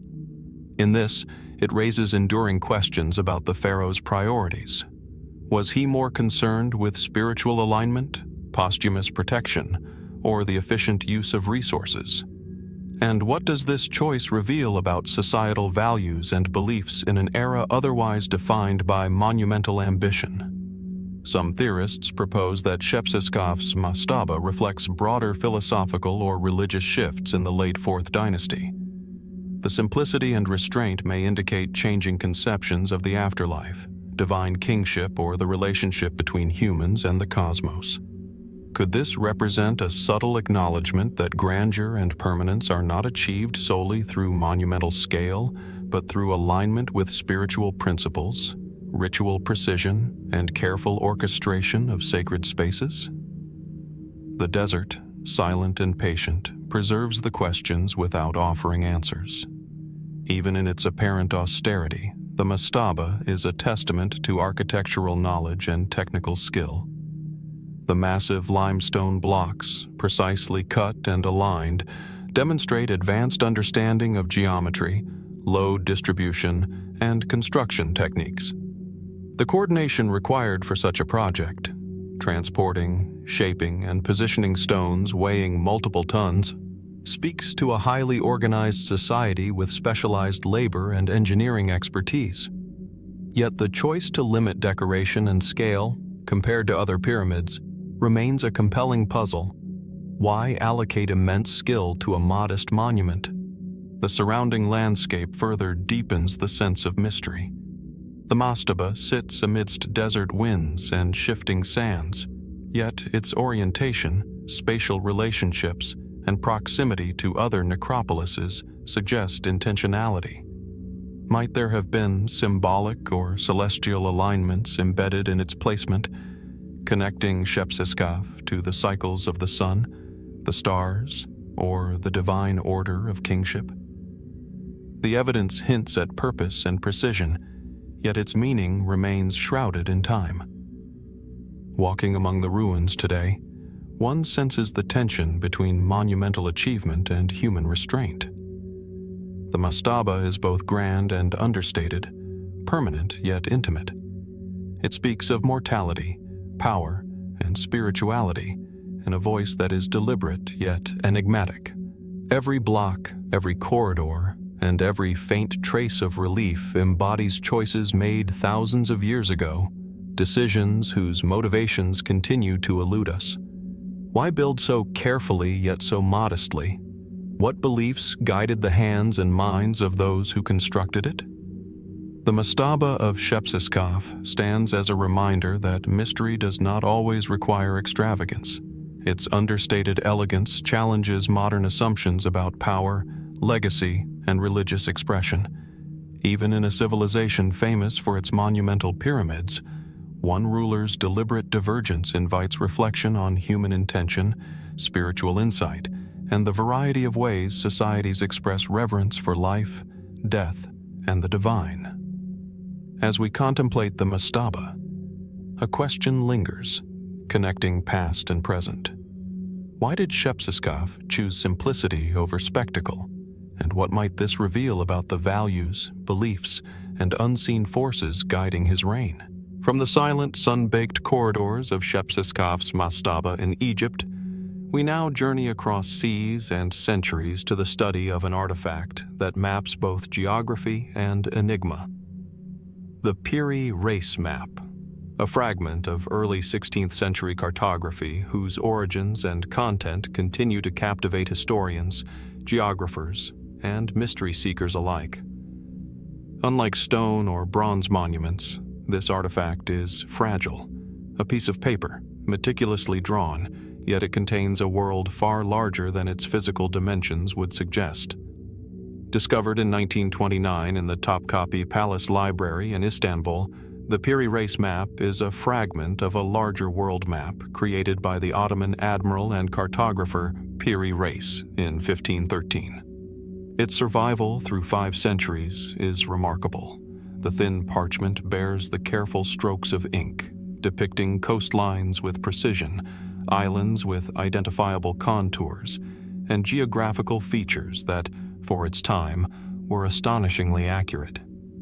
Yet, it is not merely the technical skill that draws attention. It is the mysteries encoded within the map, raising questions that challenge conventional histories of exploration. The fragment primarily depicts the western coasts of Europe and North Africa, alongside the eastern coastline of South America. Scholars have noted the precision with which these coastlines are rendered, suggesting that Piri Reis drew upon multiple sources, including Portuguese, Spanish, and perhaps even earlier maps lost to history. The map's level of detail for the Atlantic coasts is remarkable, yet the most intriguing aspect lies in its depiction of Antarctica, apparently free of ice, long before its official discovery in 1820. How could a 16th century Ottoman admiral represent a continent unknown to his contemporaries? Was he copying from ancient sources, or does the map hint at lost knowledge now buried in time? The Piri Reis Map is not merely a geographical tool. It is a convergence of science, exploration, and artistry. Its coastlines are drawn with attention to curvature, bays, rivers, and mountains, revealing a sophisticated understanding of navigation. Yet some details defy explanation. The southern continent's topography in particular seems to align with geological knowledge only confirmed in the 20th century. Did Piri Reis possess access to ancient maps, oral traditions, or exploratory records that have since vanished? Or could the map reflect a combination of empirical observation and interpretive conjecture, blending knowledge with imagination in a way that transcends ordinary cartography? Historical documentation provides partial insight. Piri Reis himself claimed to have used about 20 charts and mappae mundi as sources, including maps from Columbus and other explorers. The fragmentary nature of these sources complicates modern verification. How faithful were these copied charts? Were they themselves derived from now lost ancient knowledge, possibly predating even the age of discovery? The map invites speculation as it straddles the boundary between known history and the tantalizing suggestion of undiscovered or forgotten knowledge. Beyond its potential pre-modern insight into Antarctica, the map contains notations and annotations in Ottoman Turkish, describing islands, coasts, and distances. These inscriptions offer glimpses into Piri Reis's methodology and worldview, yet they raise as many questions as they answer. Certain islands appear with remarkable accuracy, while others are distorted or represented symbolically. Does this indicate limitations in information, errors in copying, or intentional choices to convey symbolic rather than literal meanings? The interplay between precision and anomaly invites scrutiny and deep reflection on the nature of historical cartography. Modern scholars have examined the map using a variety of tools, including geodesic analysis, satellite imaging, and historical reconstruction. Comparisons between the map's depictions and modern coastlines reveal a combination of astonishing accuracy and puzzling discrepancies. Some features, such as the orientation of South America, match known geography closely, while others, particularly in the southern hemisphere, remain inexplicably precise given the purported knowledge of the time. How could such accuracy exist centuries before systematic surveying, satellite mapping, or even global circumnavigation? The Piri Reis Map also sparks questions about the transmission of knowledge across cultures.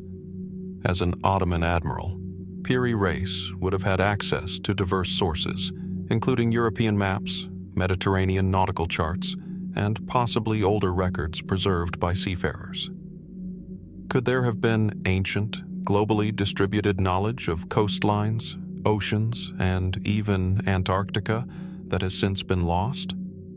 Or does the map represent the remarkable ingenuity of Renaissance-era scholars, synthesizing fragmented reports into a coherent, though occasionally mysterious, whole?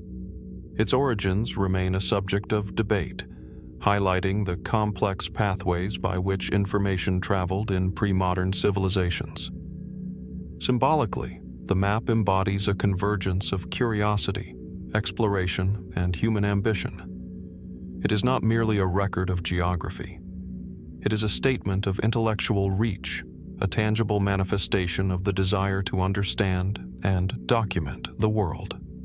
Piri Reis's meticulous detailing reflects both empirical observation and interpretive skill, suggesting a mind attuned to patterns, relationships, and the unknown.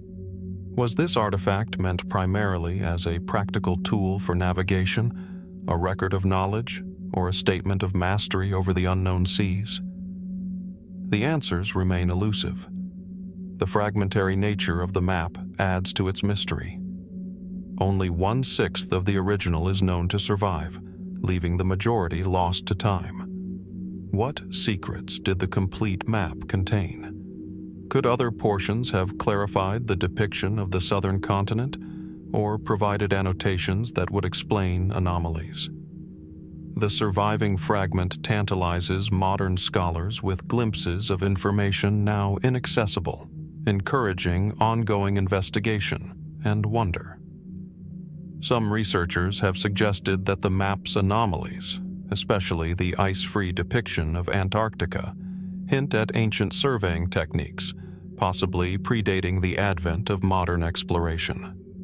Others propose that the map incorporates a mixture of myth, hearsay, and practical knowledge, blending imagination with observation.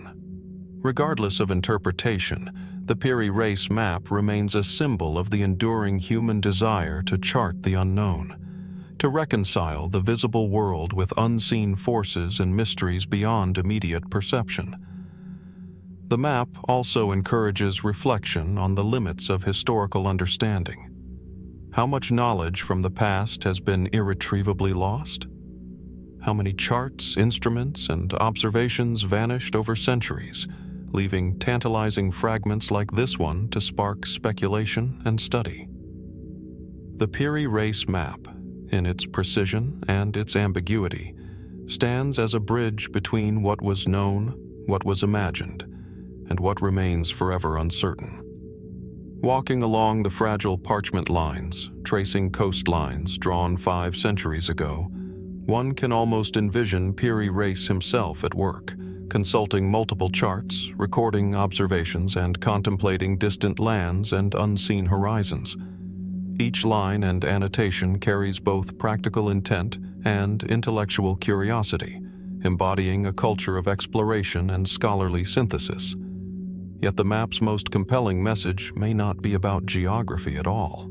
It is a reminder of the mysteries that persist, the questions unanswered, and the ingenuity of human thought reaching beyond its time. As we examine the Piri Reis Map, a question arises that bridges history, science, and imagination.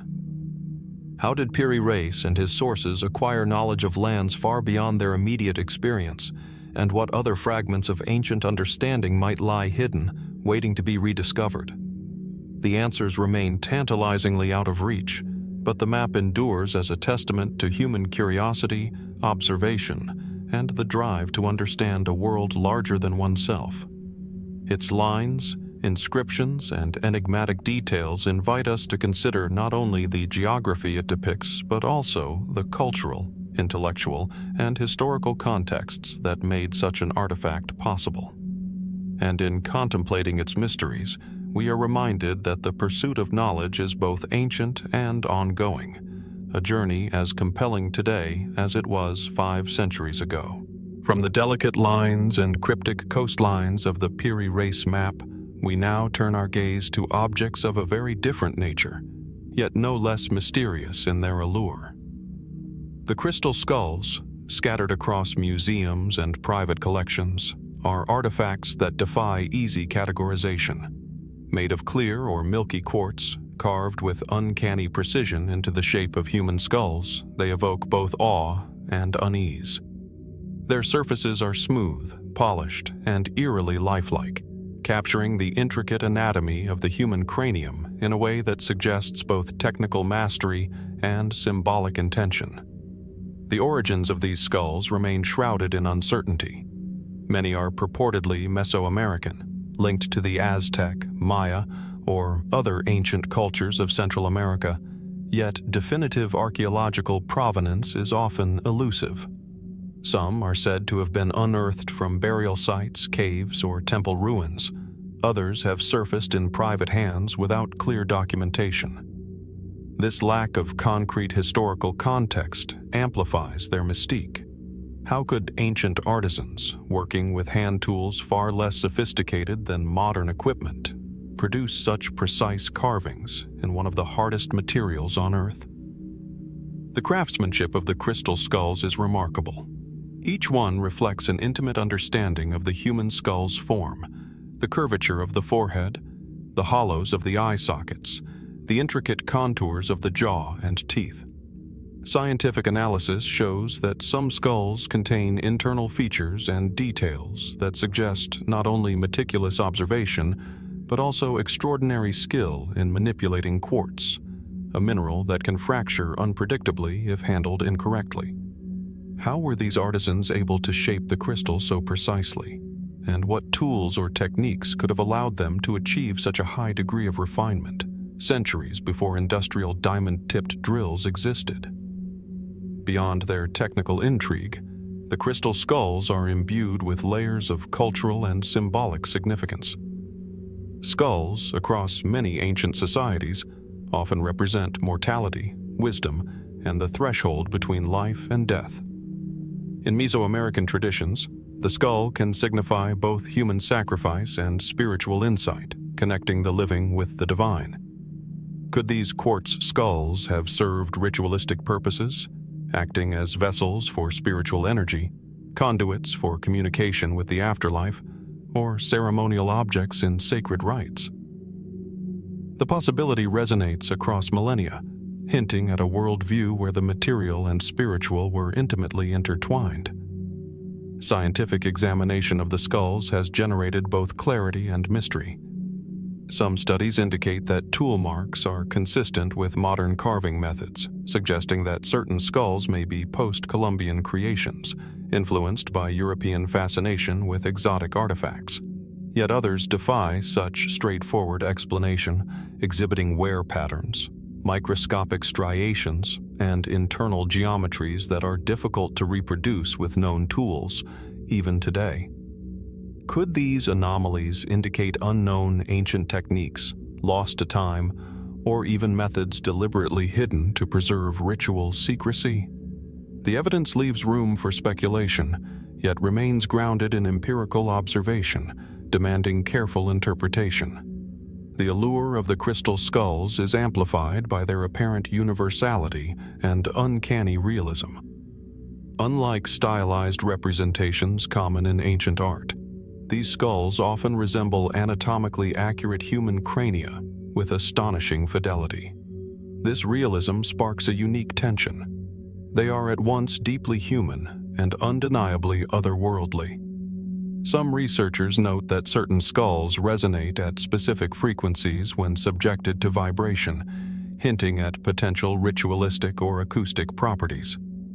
Could the skulls have been designed to interact with sound or energy, functioning in ways beyond mere symbolic representation? Or are such properties coincidental, artifacts of the crystalline structure itself? Legends surrounding the skulls contribute to their enduring mystique. Popular accounts suggest that they possess mystical or healing powers, or that they carry encoded knowledge from lost civilizations. While these claims cannot be substantiated scientifically, they reflect the profound impact that these objects have had on human imagination and cultural storytelling. The skulls straddle the boundary between archaeology, mythology, and human fascination with the unknown, offering a canvas onto which centuries of curiosity and speculation have been projected. Some skulls are said to align with astronomical or geological events, though evidence is limited and debated. Enthusiasts propose that certain quartz carvings could function as markers of celestial cycles or repositories of encoded cosmological information. Could ancient peoples have possessed advanced observational knowledge, translating it into physical forms such as these skulls? Or are we imposing modern interpretations onto objects whose original purpose has been lost to time? The mystery persists, inviting careful contemplation and open-ended inquiry. The global fascination with crystal skulls also highlights the interplay between human perception and artifact. When viewed in museum light, the quartz seems almost alive, capturing and refracting ambient illumination in ways that evoke motion or consciousness. This optical phenomenon can amplify emotional response, creating a sense of connection that transcends the material object. Could this interplay of light and form have been intentional, designed to elicit spiritual or psychological effects during ritual? Or is it an incidental property of crystal, magnified by centuries of human attention and interpretation? In examining the skulls, researchers have attempted to reconcile empirical data with cultural context. Some skulls are consistent with known Mesoamerican symbolism, suggesting they were used in ritual or ceremonial settings. Others, however, appear anomalous. Their craftsmanship, origin, or dating challenges conventional timelines and known technological capabilities. These anomalies spark questions not only about the skulls themselves, but about broader understandings of ancient knowledge, skill, and cultural exchange. Could ancient civilizations have possessed methods now lost to history, or even ideas that challenge our current assumptions about technological development? The debate surrounding the crystal skulls also underscores the intersection of archaeology, anthropology, and folklore. Each skull embodies layers of historical evidence, cultural memory, and modern interpretation. In some cases, provenance disputes cloud understanding, while in others, laboratory analysis reveals insights into carving techniques and material sourcing. Yet, despite these investigations, the skulls continue to resist definitive categorization. Their very ambiguity is part of their power. They exist at the nexus of knowledge and mystery, demanding respect for both empirical inquiry and the enduring human fascination with the unknown. Walking among the skulls in museum collections or viewing them in high-resolution photography, one is struck by a sense of temporal and spatial dislocation. These objects, carved from ancient quartz and preserved through centuries, seem to carry a whisper of a distant time and place, connecting us to human hands that observed, conceptualized, and shaped the material world in extraordinary ways. What did these ancient artisans intend to communicate, and how much of that meaning has been obscured by the passage of time? Even the most skeptical analysis cannot erase the aesthetic and conceptual impact of the crystal skulls. They challenge our expectations of what is possible with pre-industrial technology, invite reflection on ancient ritual and belief, and evoke a sense of wonder that bridges past and present. Could they have been intended as objects of power, designed to embody spiritual authority, or as ceremonial tools facilitating communication with the divine? Or are they simply expressions of artistic skill, whose symbolic meaning has been lost? The uncertainty itself is a central part of their enduring fascination. As we consider the crystal skulls, a question lingers, echoing across centuries. What knowledge, intention, or insight was encoded within these carved forms, and how much of that understanding has been lost to time? Despite rigorous study, the skulls retain their aura of mystery, standing as silent witnesses to human ingenuity, curiosity, and imagination. They remind us that even the most tangible artifacts can carry layers of unseen meaning, that skill and symbolism often intertwine in ways that defy easy explanation. In the quartz contours and lifelike features of the crystal skulls, we find a bridge to ancient minds, a prompt to reflect on the interplay of art, science, ritual, and the unknown. The crystal skulls endure not only as physical objects, but as symbols of humanity's enduring fascination with mystery, the quest to understand the past, and the subtle, persistent pull of enigmas that resist resolution.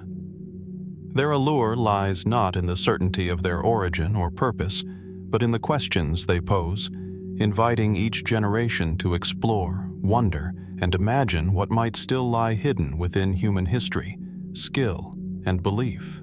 From the polished quartz forms of the crystal skulls, objects that capture human imagination through their material perfection, we now journey back tens of thousands of years to the shadows of a different kind of human creation.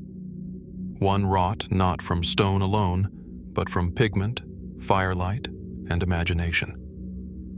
Deep in the limestone cliffs of Cantabria, northern Spain, lies the cave of Altamira, a sanctuary of early human expression whose walls bear some of the most extraordinary prehistoric art ever discovered. Walking into these chambers, one is immediately struck by a sense of temporal displacement. The air seems to carry whispers of voices long silent, and the walls glow with images that survived millennia of darkness and geological change. The cave is narrow and sinuous, twisting like a hidden artery through the rocky hillside. Its ceilings are low, and the walls curve unpredictably, creating pockets of shadow where the paintings seem to come alive under flickering light. When Marcelino Sanz de Sautuola first entered these chambers in 1879, he was confronted by depictions of bison, horses, and deer, rendered with astonishing naturalism and vitality.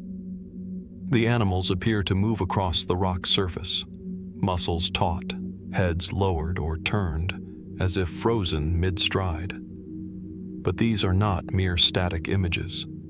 The contours of the limestone, the use of shading and perspective, and the subtle application of ochre and charcoal combine to produce a dynamic, almost three-dimensional effect. Could the artists have intentionally exploited the irregularities of the rock to convey movement and life? Or was this a remarkable coincidence born of instinct and observation? Radiocarbon dating places the most famous paintings at around 36,000 years ago, making them not only some of the earliest known examples of human art, but also evidence of a sophisticated cognitive and symbolic capacity in Upper Paleolithic humans. These early artists possessed a keen understanding of proportion, anatomy, and environment, skills that required careful observation and the ability to translate perception into abstraction. How did these hunter-gatherer societies, living in challenging conditions with no modern tools, develop such refined artistic techniques? And why invest such energy and skill in images that would be hidden deep underground, inaccessible to daily life? The technique of the Altamira painters was extraordinary. They used mineral pigments, reds, yellows, and blacks, derived from hematite, ochre, and charcoal. These materials were ground and mixed, sometimes with animal fat or plant extracts, producing colors that have retained their vibrancy for tens of millennia. The artists applied these pigments using fingers, brushes made from hair or fibers, and even rudimentary blowpipes, creating fine lines and subtle gradients.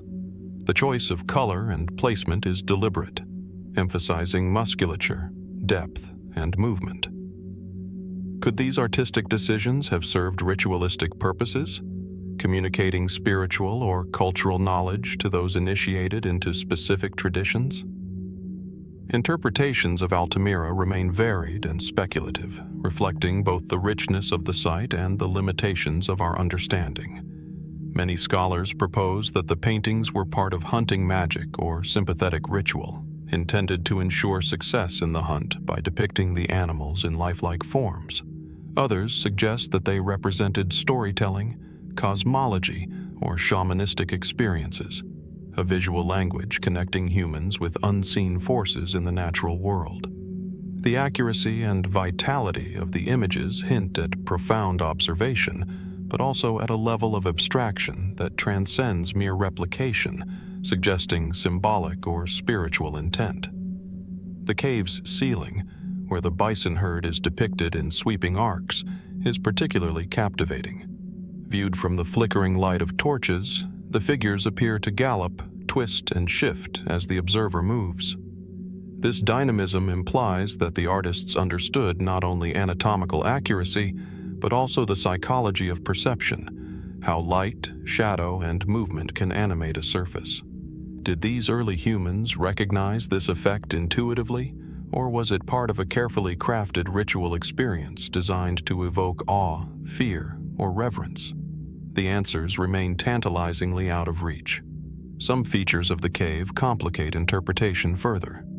Certain areas contain abstract symbols, dots, lines, and geometric motifs, interspersed with animal depictions. Their meaning is unknown, though they suggest an additional layer of symbolic or cognitive sophistication. Were these marks a form of proto-writing, a mnemonic device, or a spiritual language whose understanding was confined to initiates? Or are they simply aesthetic embellishments, designed to complement the vivid representations of fauna? The ambiguity invites reflection on the nature of human thought and expression at a time when oral tradition dominated communication. The Altamira paintings also offer insight into the relationship between humans and their environment. The animals represented are not random. They correspond to species present in the region during the Upper Paleolithic.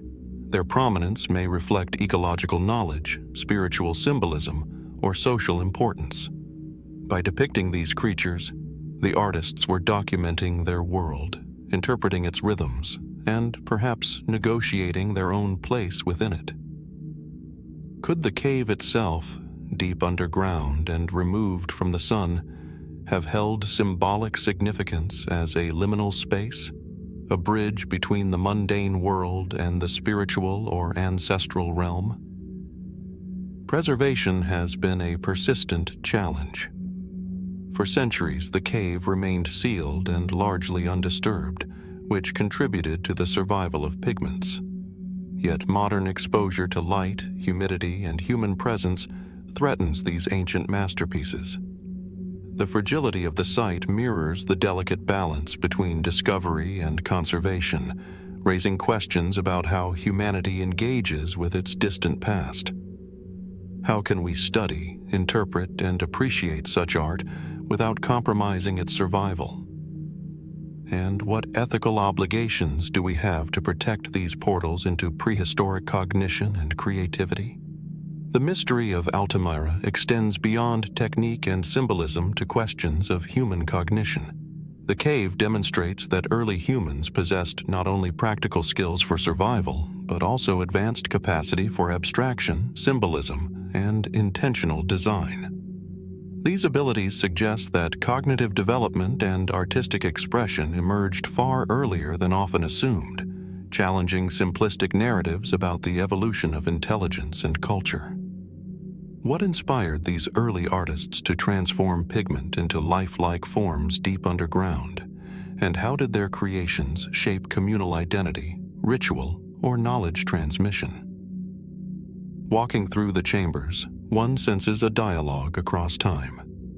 The bison seem to move with a vitality that transcends millennia, and the geometric symbols pulse with meaning we can only guess at. The cave invites reflection on human creativity, perception, and the enduring impulse to leave traces of existence, to encode understanding, belief, and experience in durable form. Every brushstroke, every contour, carries evidence of observation, intention, and perhaps reverence for the natural and spiritual worlds. Even today, scholars continue to debate the deeper significance of the cave. Was it a site of initiation, a temple of sorts, or simply a place to honor and record the creatures that sustained human life? Were the paintings intended for an audience of the living, the dead, or spirits unseen? The absence of definitive answers fuels the ongoing fascination with Altamira, reminding us that even the earliest chapters of human history are complex, layered, and partially obscured by time. As we linger in the glow of imagined torchlight, a question emerges that bridges past and present. What compelled these ancient humans to invest extraordinary effort and skill in images hidden deep underground? And what meanings, beliefs, or knowledge were encoded within these paintings that remain inaccessible to us today? The cave of Altamira endures as both artifact and enigma, a profound testament to the imagination, observation, and spirituality of our distant ancestors. It challenges us to reconsider assumptions about prehistoric life, cognitive capacity, and the ways humans have sought to understand and engage with the world. In the vibrant bison, the carefully shaded forms, and the cryptic symbols etched into limestone, we glimpse the intersection of survival, ritual, and artistic expression, a timeless invitation to marvel, ponder, and continue the exploration of mysteries that defy easy explanation.